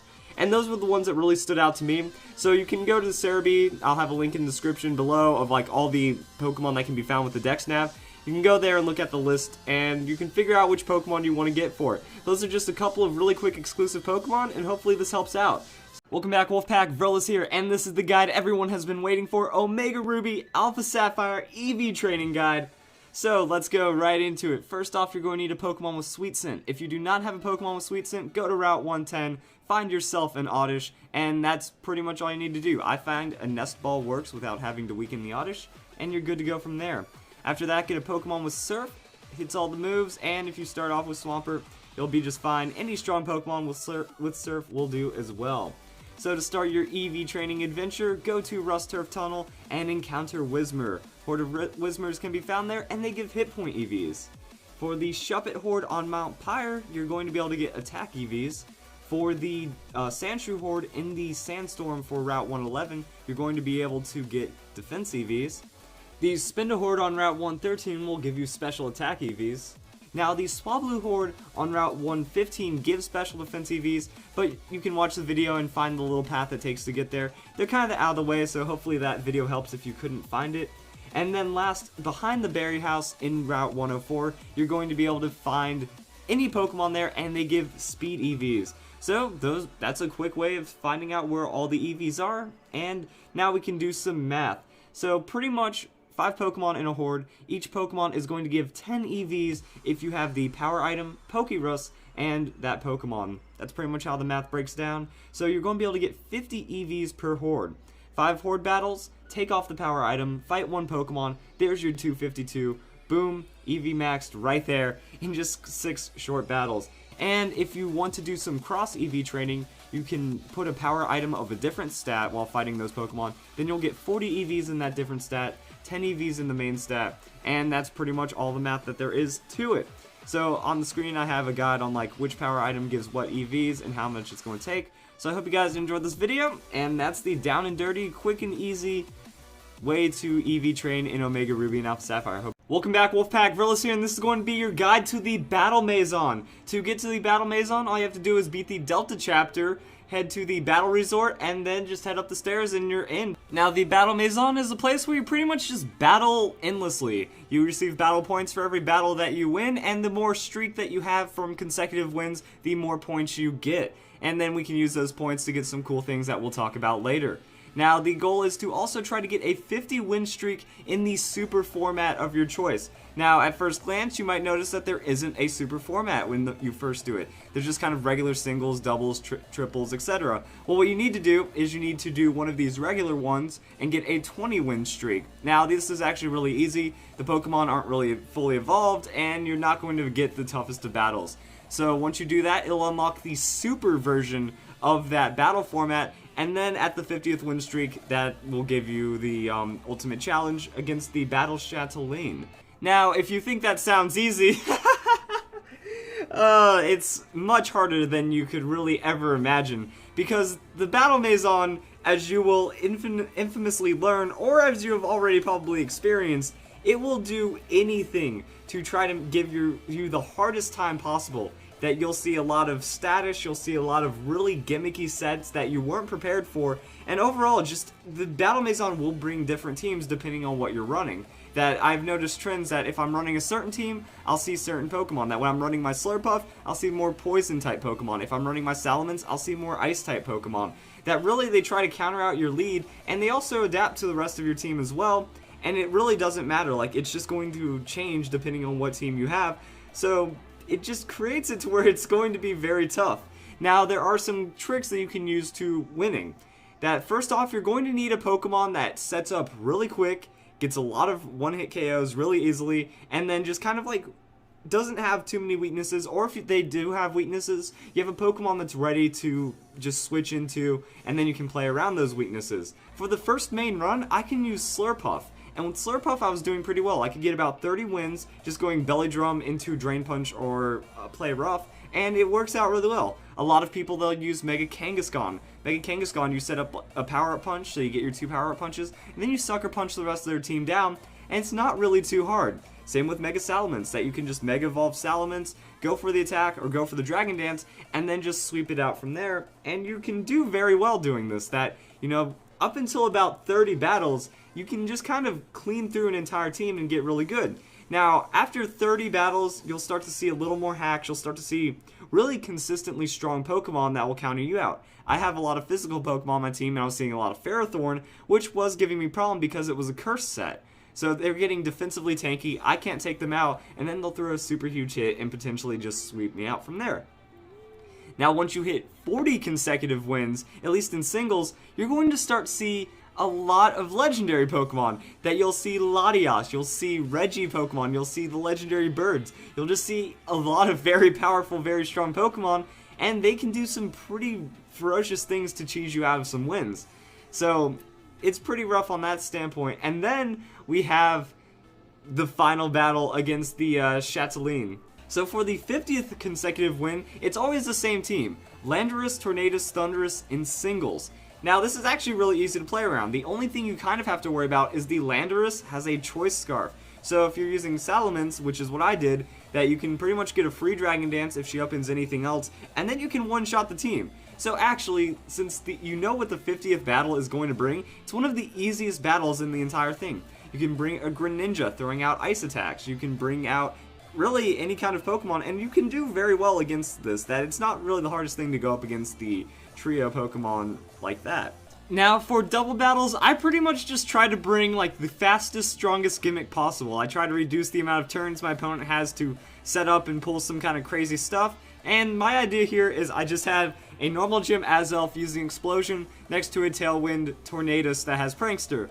After that, I go into Charizard Y and Garchomp and try to go for an awesome double sweep and win in 2 to 3 turns. That way my opponent doesn't have a lot of time to set up, and I can just kind of crush a lot of battles really quickly doing this. And it's kind of just the way I've gone through doubles. It's generally if you can try to find something like a Safeguard Meowstic Swagger into like a Kangaskhan or some kind of sweeper works out really well. Just something that's really fast, has a decent amount of support, that will generally do very well in double battles. Just outside of the main battle room, you can go and buy these items that help out your battling. That you have a lot of the evolutionary tradable items and the power items such as Power Band, Power Bracer for EV training. And then on the other side, you have a lot of in-battle use items. Like this is where you get your choice items, Life Orb, Focus items, and it's just going to be really good from there. Now, what if you already have all the battle items you can need? You transferred them over from X and Y. You already won a lot of battles. Well, this is where Omega Ruby and Alpha Sapphire gets awesome, because you have move tutors. Move tutors are how you get knockoff on so many Pokemon,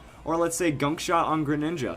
That there are a lot of move tutors that if you hear like a move is tutor only for a Pokemon, this is where you do it. You generally spend anywhere from 8 to 32 battle points to give your Pokemon a really strong move that makes it a lot better in the game. Welcome back, Wolfpack Villas here, and this is a guide to getting more Master Balls in Omega Ruby and Alpha Sapphire. You may be surprised to hear that you can get more of the most powerful item in the game, or at least arguably the most powerful item.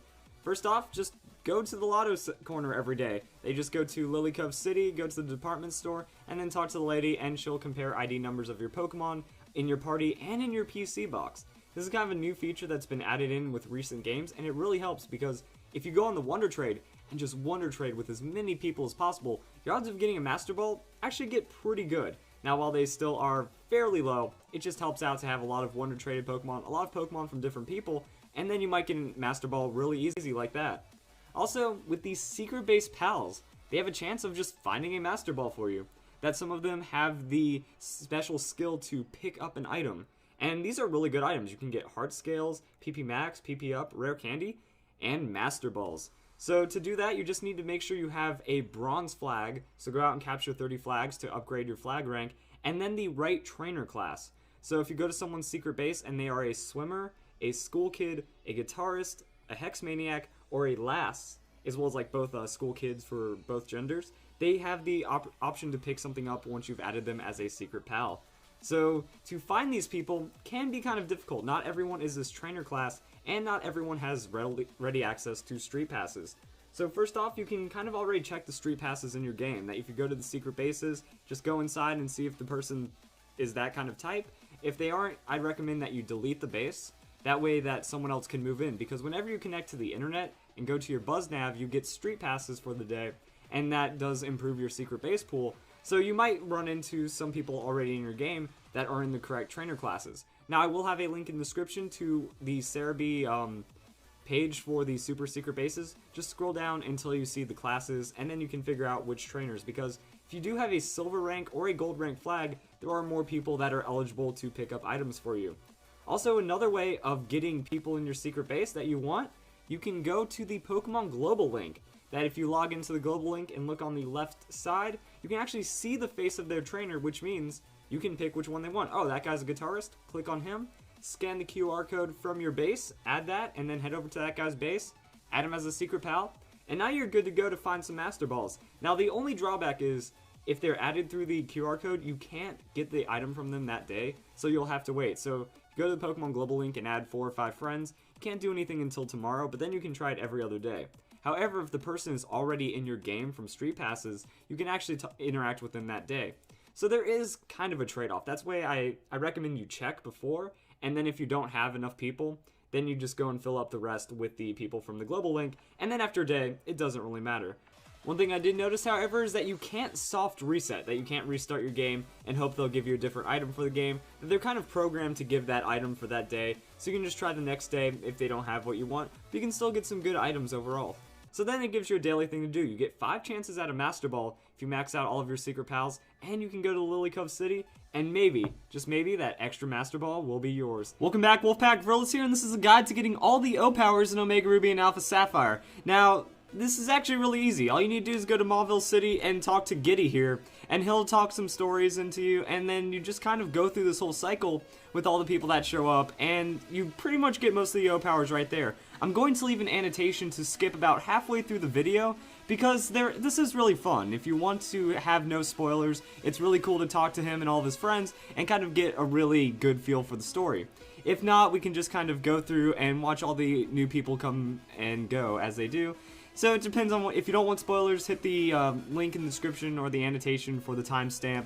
And if you just want to hear me talk about all the craziness of this, then you can go and do that as well.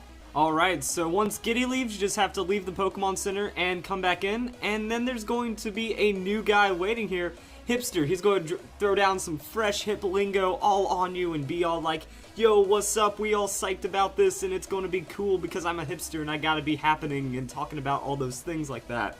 So that's going to be that. You're going to get a couple more O-Powers from him. He's going to leave, so you just leave the Pokemon Center, come back, and now the Bard will be here. He's going to do what Bards do and then sing you some stories, have some tales, and he's just going to make you feel a little better about your day. So you listen to his songs, and then it's actually really quick for him. He just comes and goes, so now we head back into the Pokemon Center, and this is the cool guy. This is Trader.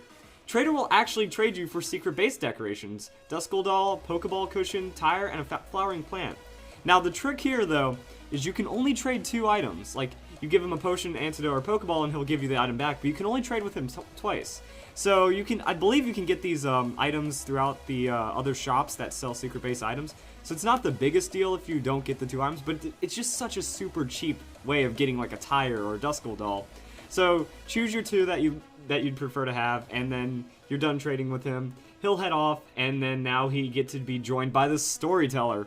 The Storyteller, he's pretty crazy. He tells you some cool stats about your game, and then goes and finishes off from there.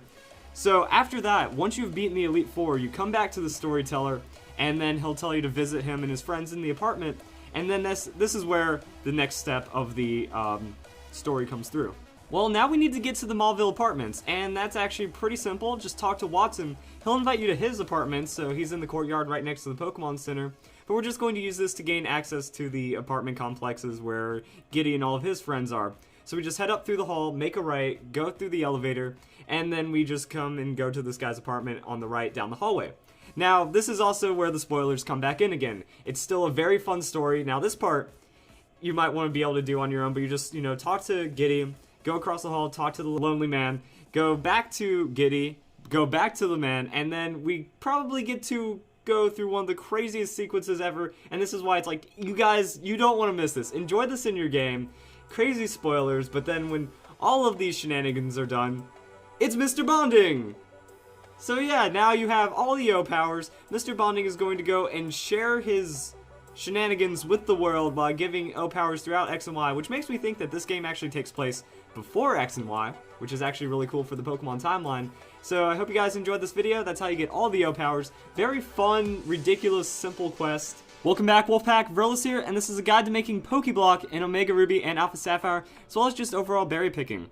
First off, fly to Route 123, go to the berry fields, and harvest all of the berries there. I already did for myself, but you're going to find all of the berries that reduce super effective hits, and those are going to be excellent for making Pokeblock in the future.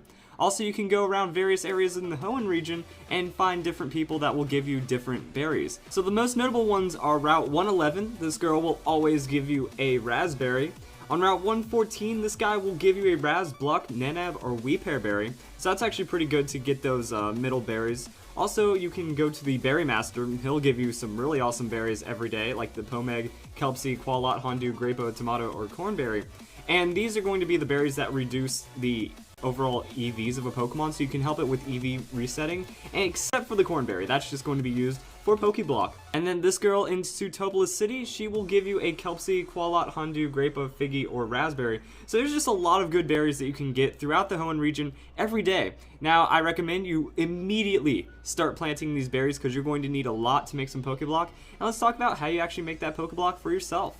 It's actually quite simple. Just go to your bag, go to your key items, and then use your Pokeblock kit. I also registered it just for easy access, and then all you have to do is select make some Pokeblocks.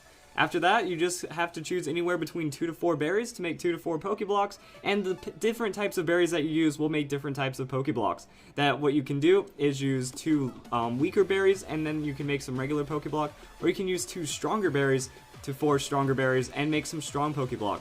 Strong Pokeblock will greatly improve your Pokemon's contest stats, and if you mix 4 different kinds of berries together, you'll make a Rainbow Pokeblock.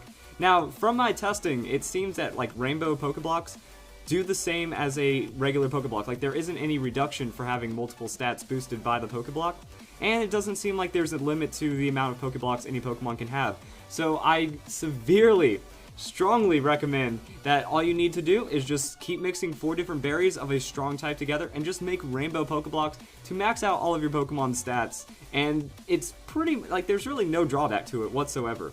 So also, I'm going to kind of go over these lists that I've made, that I've looked at all of the different kinds of Pokeblock, and it seems that there are some trends to what gives Pokeblock Plus and what doesn't. So actually, very surprisingly, all berries can yield Pokeblock Plus, just with different chances. That even cherry through citrus berries can yield Pokeblock Plus a low percentage of the time. After that, we can look at the other berries, and these will give a moderate Pokeblock chance. Figgy through Pineapple, so the Pokeblock ingredients and the ones that heal 12.5% of the hit points are the ones that are going to be able to have a moderate chance to yield Pokeblock, and they're actually fairly reliable if you have nothing else. Oh, interestingly enough as well, that the Pokeblocks that are used for EV reduction have a lower chance than the moderate Pokeblocks, so I gave these like a low-medium chance, so try not to use these too much, just save them for your Pokemon and the friendship.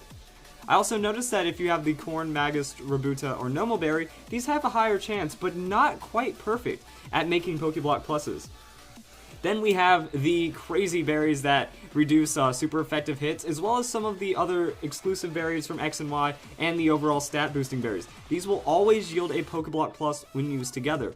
So pretty much just trying to make Rainbow Pokeblocks from these, and since you just got a ton of the super effective reduction ones, start planting those everywhere. Start just getting as many of these berries as possible and just make Pokeblock Rainbow Pluses and you're going to be good to go. That is, unless you have the super rare berries. And after testing with the Pokeblock Master's wife, I found out that you can input the same codes for Ruby, Sapphire that give you the Spellin, Pamtree, Watmel, Durin, and Belu berries. And she will give you a respective berry of that kind. Now this is what blew my mind, because what you can do is you can mix one of these berries with 3 of any other berries, and it will yield a Pokeblock Plus, I believe 100% of the time. I haven't tested enough, but it seems like if you just mix this berry with any 3 basic berries, so you can mix it with a lot of the lower berries that you have, you'll be able to get Pokeblock Plus very easily. Now, plant a lot of these berries as well. They do take a very long time to grow, but you do have access to the super rare berries in Omega Ruby and Alpha Sapphire. I think this is the biggest discovery of the video.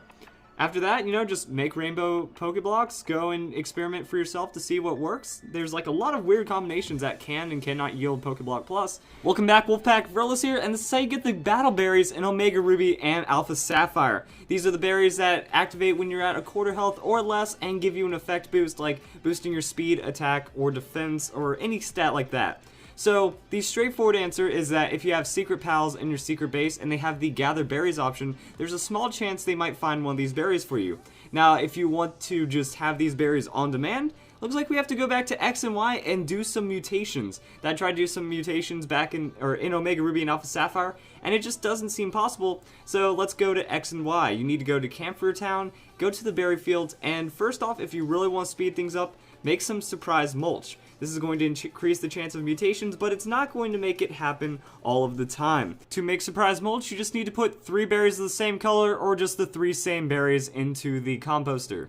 Now, if you have done berry mutations before, you should know that you should plant the berries in an alternating pattern. That way there's a greater chance for the berries to cross-pollinate and mutate, which is kind of the whole thing behind berry mutations. So what I did was I put mulch in 3, and then I skipped one, and then I put the berries, and then I put the other berry needed to make the mutation, and that's pretty much all you need to do. Now, here's a list of the things that you need to do to get to these berries. First, you need to make some tier 1 berries. These are the EV training berries that lower the special attack or lower the stat, and then they give you more happiness. So to make one of these, you need to mix certain berries. To get the Kelpsie berry, mix Chesto berry with the Person berry, which is what I did in that first row. To get the Pomeg berry, you need to mix an Ipapa berry and a Mago berry. You also, for a Qualop berry, need to mix Oran, Pecha, Grape, Aguave, and Figgy, Hondu, Aspir, and Lepa. Now, this is going to be for the tier 1 berries, so after you get some mutations, you can make your way to the tier 2 berries, which is going to be Salac, Pitaya, Lychee, Apricot, and Ganlon, and these are the berries that you're going to want. Now, the interesting thing about this is that most of these berries you can find through various routes, just berry picking throughout the X and Y, or you can find these berries from doing wild battle encounters, that if there's a berry tree in the background, you can use Air Cutter, and a berry might fall out, and it could be one of them. That's going to be especially true for the berries that are reducing super effective hits. So, there's a guide on Cerebi, I'll link to that, but this is pretty much what you need to do. You just need to go to the berry fields, match up the tiers, look for the berries if you already haven't found them. There are some berry locations on the Cerebi guide as well, and then you just hope for some mutations. It might take a while because these berries take some time to grow, and they may or may not mutate. So use more surprise mulch to increase your chances, or just give it a couple days and you'll soon have all the berries that you need. Oh, actually, then after that you trade it from X and Y to Omega Ruby and Alpha Sapphire, so you will need a friend or a second DS to make this possible, and then you can have the berries in a really fast way. And then there are even tier 3 berries, that if you mix the Salac berry and the Pitaya berry, you'll get a Moringa berry, which makes it to where if you get hit by a special attack, it boosts your special defense, and if you have a Lychee berry and a Ganlon berry, you will get a Key berry, which means if you get hit by a physical attack, it boosts your defense. Guys, you have no idea how excited I am. So, I was at the Berry Master's house, and I decided to talk to the Berry Master's wife, and the first time I talked to her, I just inputted any old code, and I got a regular berry. But the mechanics from the original Ruby and Sapphire game are still in effect. If you give her a certain phrase, she will give you one of the special berries. And they're the same phrases as from the original game. That I went back onto the Bulbapedia article that shows the Berry Master and the Berry Master's wife, just to kind of remember what I had to say. That in Ruby and Sapphire, if you said Great Battle, Challenge Contest, Overwhelming Latios, Cool Latios, or Super Hustle, she would give you a special berry. Spellin, Pamtray, Watmel, Durin, or Belu berries. Now, when I saw her say something battle, I said, what if I type in Great Battle? And she gave me a Spellin berry. So then after that, like, it's pretty much she gives you the second half, and you just have to put in the old first half. And then I got the berry. So this is also really awesome for Pokeblock. So you need to plant and make as many of these berries as possible, because whenever you mix one of these berries with any other berry, it will give you a Pokeblock Plus, or at least that's what my research has shown. that I kind of mixed a couple of berries together, like cherry berry with a spellin berry, and it gave me Pokeblock Plus for the red. So that means you can put a spellin berry in, for example, mix in 3 of any other different colored berries, and then you'll make a Pokeblock Plus that's rainbow. And that's it. Like, it just makes it to where you can use lesser berries, and it's so cool that it actually works like the original game. That you can get these super rare exclusive berries that are like almost fabled for their rarity and how awesome they are. And it actually works out really well in the game, works out really well for contests, and you can find them just like how you did in the original game. So I hope you guys enjoyed this video. This is probably like the most exciting thing in Omega Ruby and Alpha Sapphire to me. Welcome back, Wolfpack Verilus here, and you want it. You know you want it. Don't even pretend like you don't even want it. Soot. Because everyone wants that elegant chair and elegant desk in their secret base. So this is going to be a guide on how to get that in the most efficient way. Now, unlike the original games where you run through the grass to collect soot, you need to go through these soot piles, and they'll give you about 20 soot per pile. Sometimes the numbers are just really crazy and really random. That's the kind of average I came up with. So you need to just kind of run through the route and collect as many piles as possible. One pass through the route will give you about 6 piles of soot, so 120 pieces. Then you have to fly back to the beginning of the route to reset the piles. Now, first time after doing it, I said, why am I running? Let me get on my mock bike. So after getting on my mock bike, I found that it takes about 32 seconds to collect the 6 piles of soot. Then I noticed that there are just 3 piles outside the door, so what happens if I just, leave the door, hop over, grab all 3 piles, run back inside, reset it, hop in, grab the 3 piles, and run back inside. To get those 6 pieces, it takes about 32 seconds. And then I noticed, well, there's a soot pile right outside the door. Well, if I just enter the house, grab the pile, and enter the house again. After doing that, it comes out to about 32 seconds per 6 piles. So obviously that's the easiest way. You don't have to worry about using repel if you just enter the house and leave the house. And that's pretty much all you're going to do. Now, since you get about 20 pieces and all that at a little more than 5 seconds per piece, after doing some math, it takes about an hour of just continuous leaving the house, grabbing the pile, and going back in to get one desk and 1 chair. Desk is 8,000 pieces, the chair is 6,000 pieces, so to get those 14,000 pieces, you're good to go.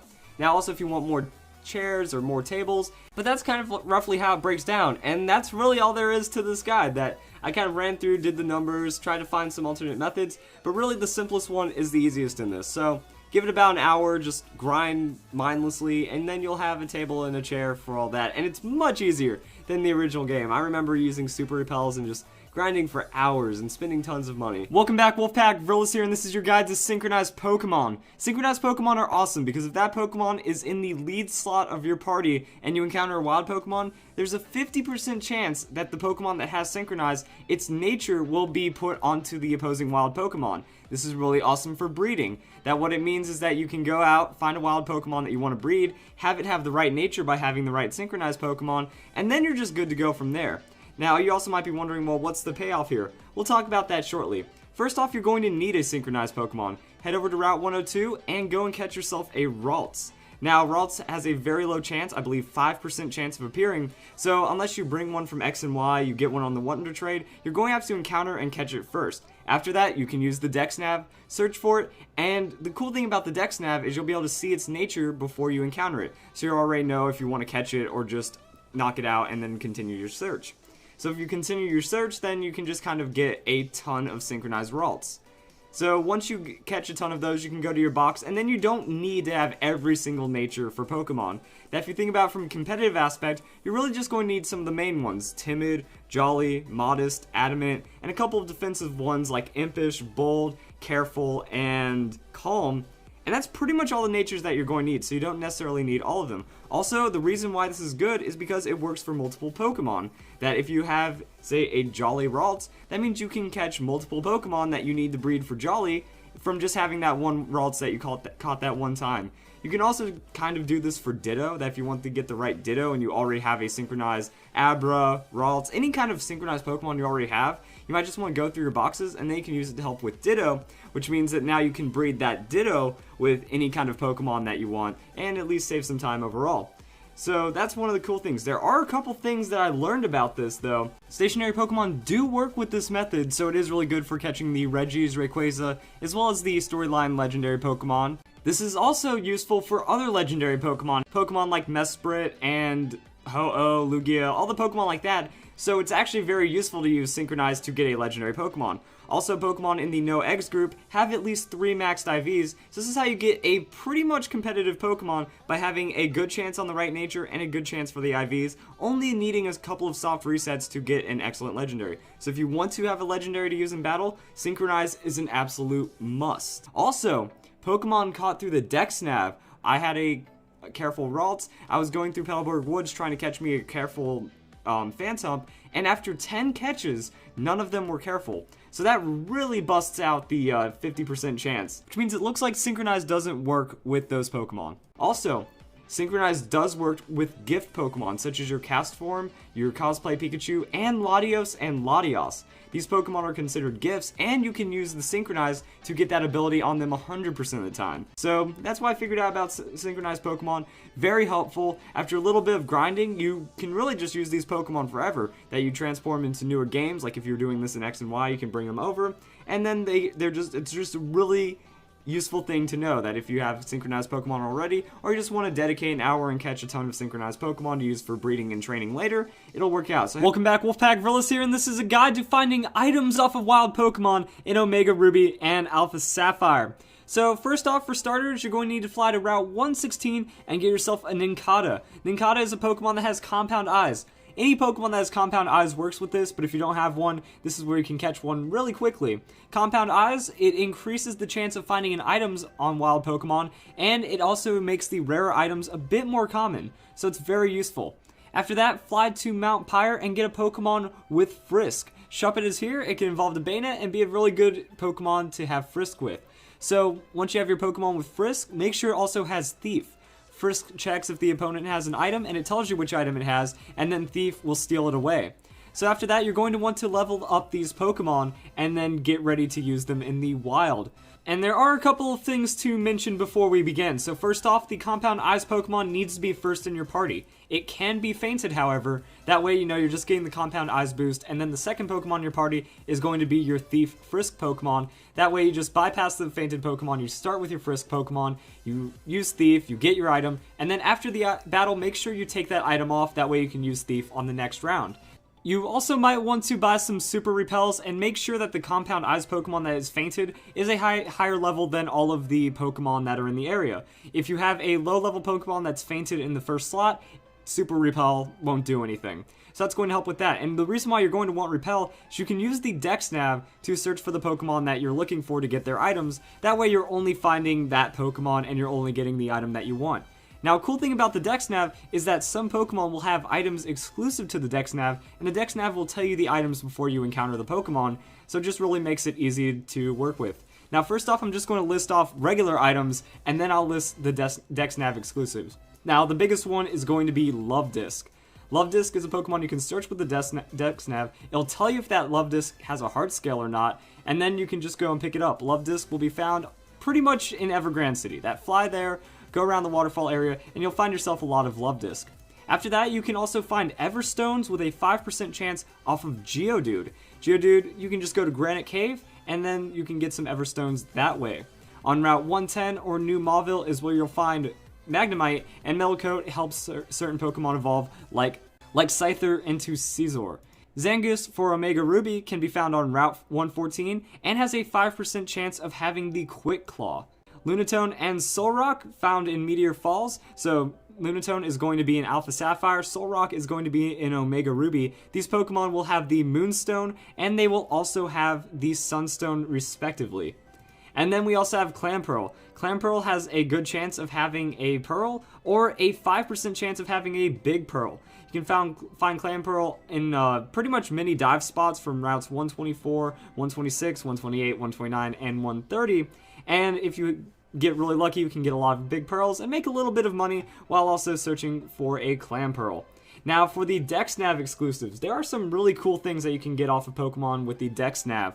Machop has a chance of having the Focus Band on Route 112. Also, with the Dex Nav, the higher search level you have for that Pokemon, the better chance you have of finding these items. So again, Machop on Route 112 can have Focus Band. Wurmple on Route 101, 102, and 104 has a chance of having a Bright Powder through the Dex Nav. You can also get lucky eggs off of Pelipper. This is kind of one of the main ones, is that lucky egg, what it does is it makes it to where you get more experience on the Pokemon holding it. So you can farm up Pelippers, and then you're going to have massive experience gain through the Dex Nav. Baltoy in the desert on Route 111 has a chance of having light clay. And one of the other really cool big ones is that Absol has a chance of having a life orb. So go to Route 120, if you've caught an Absol, you can just search it with the Dex Nav, and you can get yourself a life orb really quick. Now, of course, I didn't mention all of the items for the Dex Nav and all of the items for the held Pokemon. You'll find links in the description for the full list, but those are the ones that really stood out to me as more desirable. So, welcome back, Wolfpack Verlis here, and today I'm going to show you how to get both bikes, yes, both the Mach Bike and the Acro Bike in Omega Ruby and Alpha Sapphire. Not only is this like the most incredibly convenient thing ever, but it's also really helpful for getting to all the secret bases at once, getting through Mirage Island stuff, and most importantly, finding TM53 and getting into all the areas of the Safari Zone. So right now I'm just showing you guys how to get Energy Ball. You just have to use both bikes, and there you go. And then next, I'm going to show you guys how to actually get both bikes. First off, you want to head to the Battle Resort. Now, you do have to complete the Delta episode to get both bikes. So head off to the Battle Resort when you've done that, show off your bike to this triathlete, and it's cool. It doesn't matter which bike you have. After that, you want to fly to Fortree City, go down to Route 119. Make sure you have a Pokemon with Surf and Waterfall. Now, you also do need the Acro Bike for this part. Since I already had it equipped, that's the next place I went to. So you have to go through like all these little Acro Bike stunts where you just hop over all the ledges and stuff. And then when you get at the end, there'll be a bird keeper there. Talk to the bird keeper, and he talks about the bike being all cool and stuff. So now it's your time to go back to Mauville City. From Mauville City, you just need to run over to the bike shop and exchange your bikes. So since I have the Acro Bike, I'm going to switch over to the Mach Bike right now, and then fly out to Route 111. In Route 111, you have the desert. So since you will have the Go Goggles by this point, you just kind of use your Mach Bike to head up the sand path at the end of the desert. So you just go up through the desert, and there'll be a Hex Girl there. The Hex Girl comments on how you got up there with just a bike, and then she decides to go and get one for herself. When all that is done, back to Mauville City one more time, and then you head to the bike shop. And because of all the people you talk to, business is booming, so he just decides to reward you and give you both bikes. So what I did from there is I just equipped them both to my Y slot, because now I have them both registered, and I have the Acro and Mach Bike just like that, which is incredibly convenient. Welcome back, Wolfpack Verlis here, and this is a contest guide for Omega Ruby and Alpha Sapphire. Now, I'm not gonna lie to you, it's easy to win contests in this game. It's just a little daunting at first, and if you have the right setup, it becomes even easier, and that's what this guide is for. It's mostly to help you get started, because it is intimidating at first, but when you start to understand it, it just kind of gets more of a time investment than anything. So first off, plant berries. Right now, plant berries. I don't care what you're doing. Go to the berry fields if you already haven't gone. Get the super effective reduction berries, and then plant them again. And then water them and keep planting them, because you're going to need a lot of Rainbow Pokeblock. I believe it's like 15 Rainbow Pokeblock to max out a Pokemon. So go and do that. Try to get as much Rainbow Pokeblock as possible, and then just go and enter a contest. It doesn't matter. Win, lose, just go in a contest and see what happens. So that way you get Cosplay Pikachu. Now, Cosplay Pikachu is going to be your star in this one. That it essentially breaks the game. That for getting all the Master Ribbons and all that, Cosplay Pikachu is going to be your ticket. So, after that, you just give it Rainbow Pokeblocks. Max out all of its stats, which is something you really couldn't do in the original Ruby and Sapphire, which is why this is kind of crazy. Max out the stats with the Pokeblock, and then go to the Pokemon Fan Club. Talk to the chairman, and he will give you all of the scarves. Equip the scarf to the Pikachu, change Pikachu's respective form in the green room, and then that's pretty much it. If you're going to enter a cool contest, have Rockstar Pikachu, and so on and so forth, just to where it lines up, give it the proper scarf, and now you win everything through Hyper. Without even trying, that you win normal, super, and hyper contests just from the appeal alone, and you can just kind of come up with any strategy from there. Now, my Pikachu that I was running has Rest, Sleep Talk, Quick Attack, and the signature move. If you need Rest and Sleep Talk, go to Lily Cove City, go to the east part, and there'll be a house. This guy, he will give you TM44, leave the house, come back in, he'll give you TM88, Rest, and Sleep Talk. It's near the Acro Bike path, close to the cove. So that's what I taught my Pikachu, and I can essentially just kind of rest and just mash A the whole time to get through the first couple sets. And the first times that you beat it, you'll talk to Lycia. She'll have something encouraging to say after you beat your normal and your super and your hyper and your first masters, and then she'll tell you to go and like beat all the other master ones. So she'll have something encouraging to say as you just kind of mash and mindlessly win. Now, all of the Master Rank contests will take some strategy, but not really a lot. That what I came up with is that for the cool contest, make sure you have Rockstar Pikachu, and then just use Meteor Mash. That you still get enough style points from the beginning, and then you can just hit Meteor Mash, get a lot of points, and call it good.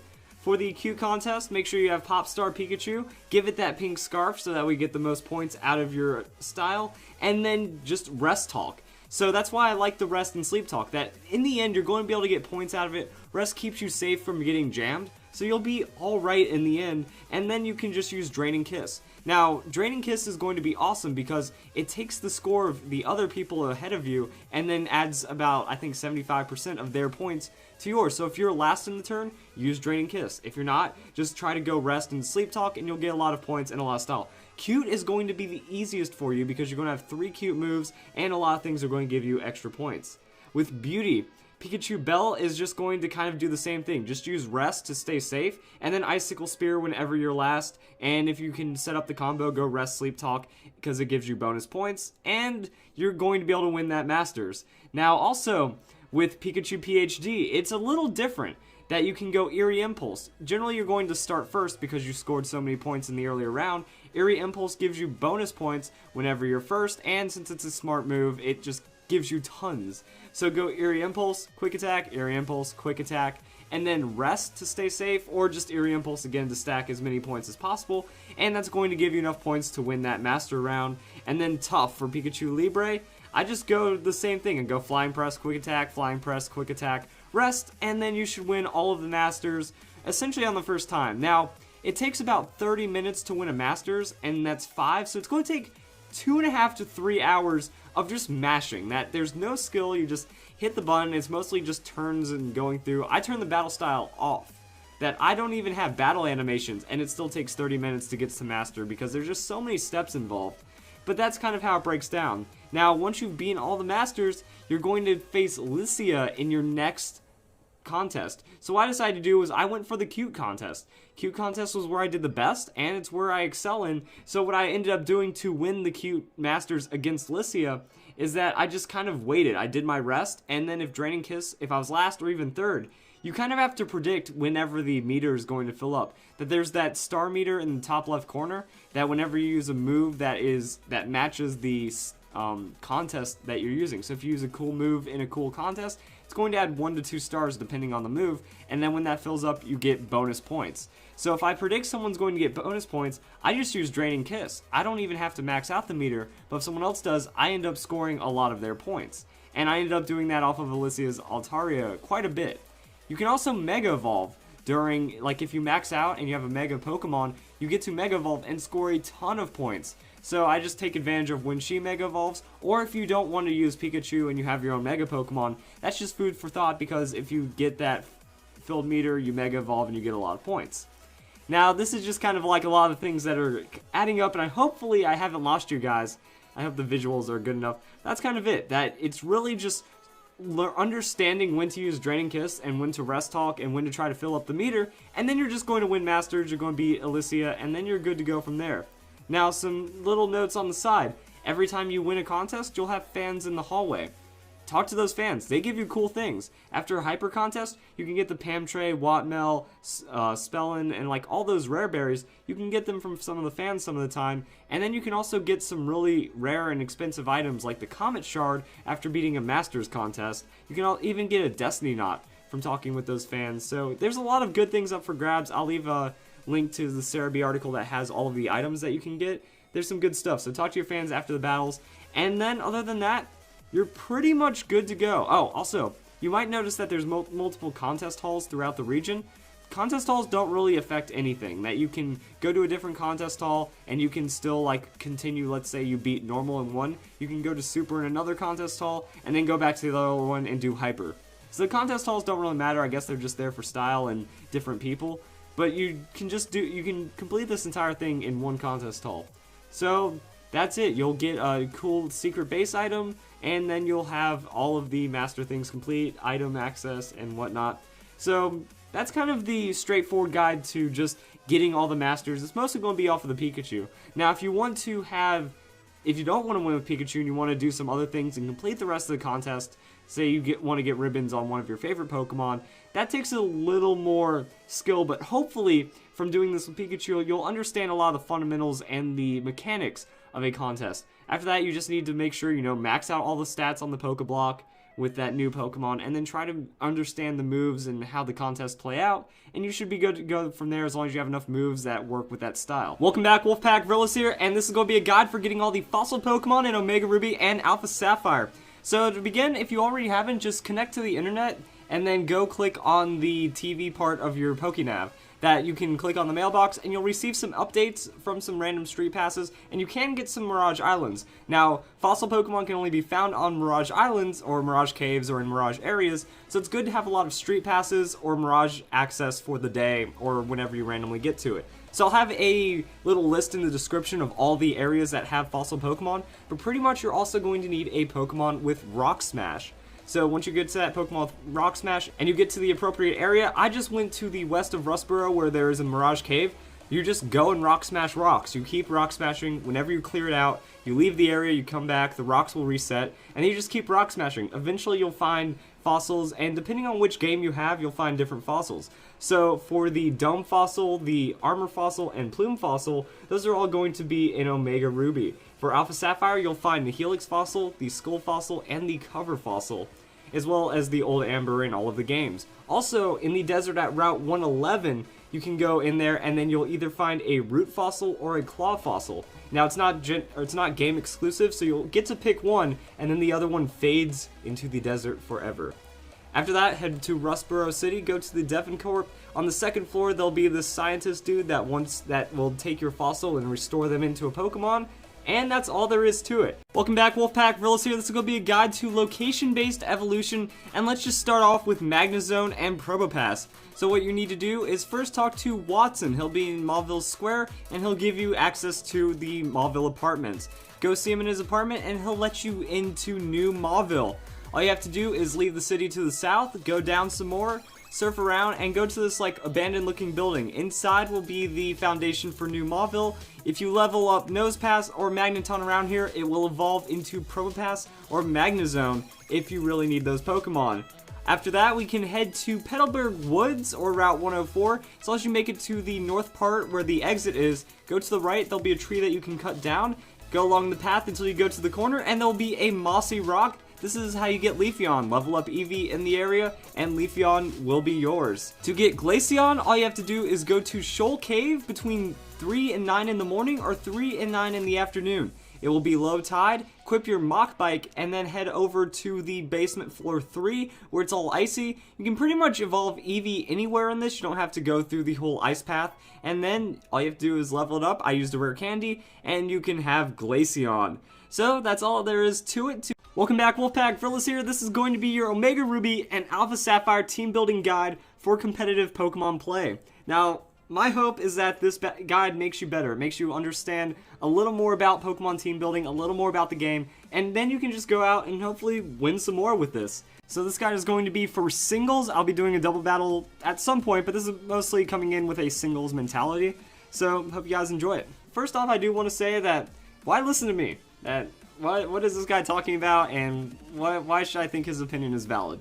Well, first off, I have over 8 years of competitive Pokemon experience, and I have expansive knowledge in singles, doubles, Smogon, even a little triple battle, that I understand almost everything there is to understand about this game, because it's been my life for the last 8 years, that I've won a lot of singles, doubles, Smogon tournaments. I can pretty much do very well, and I've developed a lot of different ideas of the game that I think help on a fundamental and competitive level that I think people should just understand and respect. That on top of that, there's just a lot to understand about the game, and with my channel being as popular as it has been, I've been able to really just focus on competitive aspects for the last year, and I think it has created a lot to where I can share and improve people's knowledge and skill of the game. So first off, I like to start my team building with about 2 Pokemon. They can use 2 or 3 Pokemon that either Pokemon you want to use, Pokemon that have saved you in the past, Pokemon that are just heroic, that you have to bring to every battle, or just something like that. Now first off, that's going to be my Slurpuff in this case. That my Slurpuff is the Pokemon that I feel is going to be the Pokemon of this generation, or at least Omega Ruby and Alpha Sapphire, so I'm going to want to start off my team with it. Now first off, I say we don't need to worry about let's not worry about items, let's not worry about super popular Pokemon, let's not worry about types, let's just put a team together, and then we can refine it from there. Because the most important thing that you need to understand is that you cannot win every Pokemon battle. It's impossible to win 100% of the battles. There's just too much out there, there's too many gimmicks, that 10% chance to miss a move could cost what was a guaranteed game. And there's also that 6.25 chance to lose any game because of a crit, and just the game has too much stuff to where you can reliably win every battle. Even most battles are very tough to reliably win because of a lot of the factors in the game. So first off, you can just kind of start and take it easy, is what I say. I recommend that you do that. And I say you start off with Slurpuff and a Mega Pokemon. That with over 40 Mega Pokemon, that there has to be a Mega for you out there. That there's a Mega for every kind of team battle dynamic. That there's a Mega that will fit into any team and make it excel, because Mega Pokemon are supposed to be stronger. Mega Pokemon are supposed to represent the stats of a legendary. It's like your one free legendary on the team for your team. So you have to find that. Personally, I just like Mega Sableye, and I want him to work out for this gen as well. So we can start off with a foundation like this. Now, again, I'm going to look for Pokemon that will set up win conditions as well. That, at the same time, to win a Pokemon battle is incredibly simple. You have to knock out 2 Pokemon at some point in the game with 1. Whether or not that's straightforward, or whether or not that's over the course of support, at some point you have to get 2. You have to go +2 to your opponent's 1, and then you win. That if you have 1 Pokemon left, and they've knocked out 5, you knocked out 6, that's how you win a game. So you need to look for that Pokemon that's going to do that. For one, that's going to be Slurpuff. But Sableye doesn't necessarily do that. It's going to be a lot of support. It's going to be a lot of disruption. I'm going to make it to where my opponent can't set up things status-wise against me. I'm going to keep them intimidated. And I'm also going to get that Will-O-Wisp to kind of keep their opponent, to keep their Pokemon down. Aegislash, we can throw him in. Aegislash is a very strong Pokemon that can let you set up wins. That it's going to be another setup Pokemon. So right here we have Slurpuff. If I get my setup off, this is my win condition. Aegislash, if I get my setup off, this is my win condition. But setups are risky. That while I'm setting up, I'm very vulnerable. My opponent can knock me out, so I need some other supportive qualities. You can bring in Murkrow in this case. Murkrow is just a hilarious prankster Pokemon that can lower your opponent. Like, just look at Murkrow's summary right here. With the moves I have, this Pokemon is just going to make your opponent helpless. That Confide is going to lower their special attackers, Feather Dance is going to lower their physical attackers, Torment is going to give me that opportunity to set up and either force a switch or just make it to where my Murkrow is doing a lot of work even though it doesn't have any offensive moves. That this is where my personal battle style comes in, that I like playing on the side of gimmicks and setup. Now gimmicks aren't necessarily a bad thing, gimmicks can win you games. That I almost won a VGC using Drifblim and Dunsparce, a championship Pokemon match, and I could win with Drifblim and Dunsparce because people weren't expecting it. That if people don't expect it, that you're actually at a huge advantage right there, and I think that works right here with Sableye, Murkrow, and Slurpuff to a degree. Aegislash fairly common, people understand it and respect it right now, but overall there's a lot of things going on right here. So these 2 Pokemon are supporting my win conditions. These Pokemon are trying to just establish as monstrous win conditions, but even then you still need to have something reliable. That I would say you need one or 2 Pokemon that don't need to do anything. If anything, try to go for 3 Pokemon that don't need to do anything. That when you look at Togekiss, I like using Scarf Kiss. This is going to be my sweeper. This is going to be a Pokemon. It comes in, no setup, it's going to outspeed, it's going to KO, and that's what I'm looking for. Same with Weavile. Very fast Pokemon. I can set up pretty hard with it. I can go fake out. I got good amount of coverage. I have high amounts of speed, and I can just burn through some of my opponent's Pokemon without having to worry about setup. That's why Greninja is so popular. Greninja does the same thing. Very fast, hits hard, and a lot of Pokemon do this. You have Noivern, you have all sorts of Pokemon all over the place that are very strong at this. Garchomp is a very reliable Pokemon because it's on the slower side, but it can take a hit and it can dish out a harder hit. And that's kind of what you're looking for. So when I start to bring my team together, I'm going to be looking for Pokemon that will just set up. And they can be very popular Pokemon because they are very strong, or they can be Pokemon that your opponents don't expect. So I prefer to like not use what's very common. Instead, I try to stop what's common. I look at what all the common threats are, I look at what people are using, and I try to figure out what works against those or what opportunities I have to stop those Pokemon out. That if you bring a Pokemon your opponent doesn't know how to handle, that's actually like a secret counter or secret way of stopping that Pokemon that's very strong. They might misstep, and then you get free KOs and stuff from that. So that's kind of how I like looking at it from this kind of standpoint. There's also some other things that you need to take in consideration. Right now, my Pokemon team, I'm not going to be switching out. That if a Pokemon comes in, it's going to stay in. That I don't have a very hard physical or even special. I don't have a defensive backbone in this case. Let's say we had Greninja here. That when we look at it like this, nothing can really switch out into anything safely unless it's a guaranteed not very effective hit. And even then, I'm going to be losing a lot of power. Like Togekiss, Aegislash are good for that. Slurpuff is going to be wanting to set up, so he doesn't want to take damage. And these Pokemon are going to be trying to provide support before my opponent forces me out of my support. And then Greninja is just a very frail Pokemon to begin with. So this is going to be my style to play. That I'm understanding I can't switch out, or I have very limited opportunity to switch out, so I have to make sure I have as many advantages as possible. That's how my battle strategy is. I like to make it to where I have low counterplay, but if you can counterplay me, good job. Now you're going to actually start to gain an advantage on me, but you have to look for those specific advantages. At the same time, you can try to remove advantages. That you can say, well, I don't really like Murkrow too much because it's just very frail and it leaves me open, and it kind of does the same job as Sableye. So you can kind of switch things around like that. Like, okay, we can put in Ferrothorn. Ferrothorn is very popular because it can switch into almost anything physical, even special, and just be reliable. That it has excellent typing, that you can either look for a high defense or a high typing Pokemon. That, you know, steel type Pokemon are very good for switching in a lot of things. And Ferrothorn is only scared of fire. That other than that, it's going to be very reliable and very hard to knock out. So you can switch it in, you can force your opponent out, and then you can kind of play on those dynamics. That some teams will run very stall-like mechanics. That'll just be 3 heavy tank Pokemon that answer to anything. That if you've ever heard of the Skarm-Bliss combo, you have Skarmory, a huge physical tank, and Blissey, a huge special defense tank. That you switch out between those two, and your opponent can't really do anything, and then you have an extra, you know, tanky Pokemon to provide from there. And now you have Disruption, you have Status, you have a lot of pain, and then you're going to have to build your team around that. That they're going to somewhat be a win condition from all of their coverage from there, but you can also have to find out, well, what happens if they take out my Skarmory? What happens if they take out my Blissey? If they have an answer, you need to be able to look for those answers and then counter back. So, I mean, you can load up some defensive Pokemon on your team. That a defensive backbone works out really well. So we have already a physical defensive Pokemon, you can look for a special defensive Pokemon, and then you can just keep adding in what your team needs from there. Porygon 2 or Dusclops, these are some very frustratingly tanky Pokemon that can provide for your team as well. That if we weren't running Murkrow, we can run into that.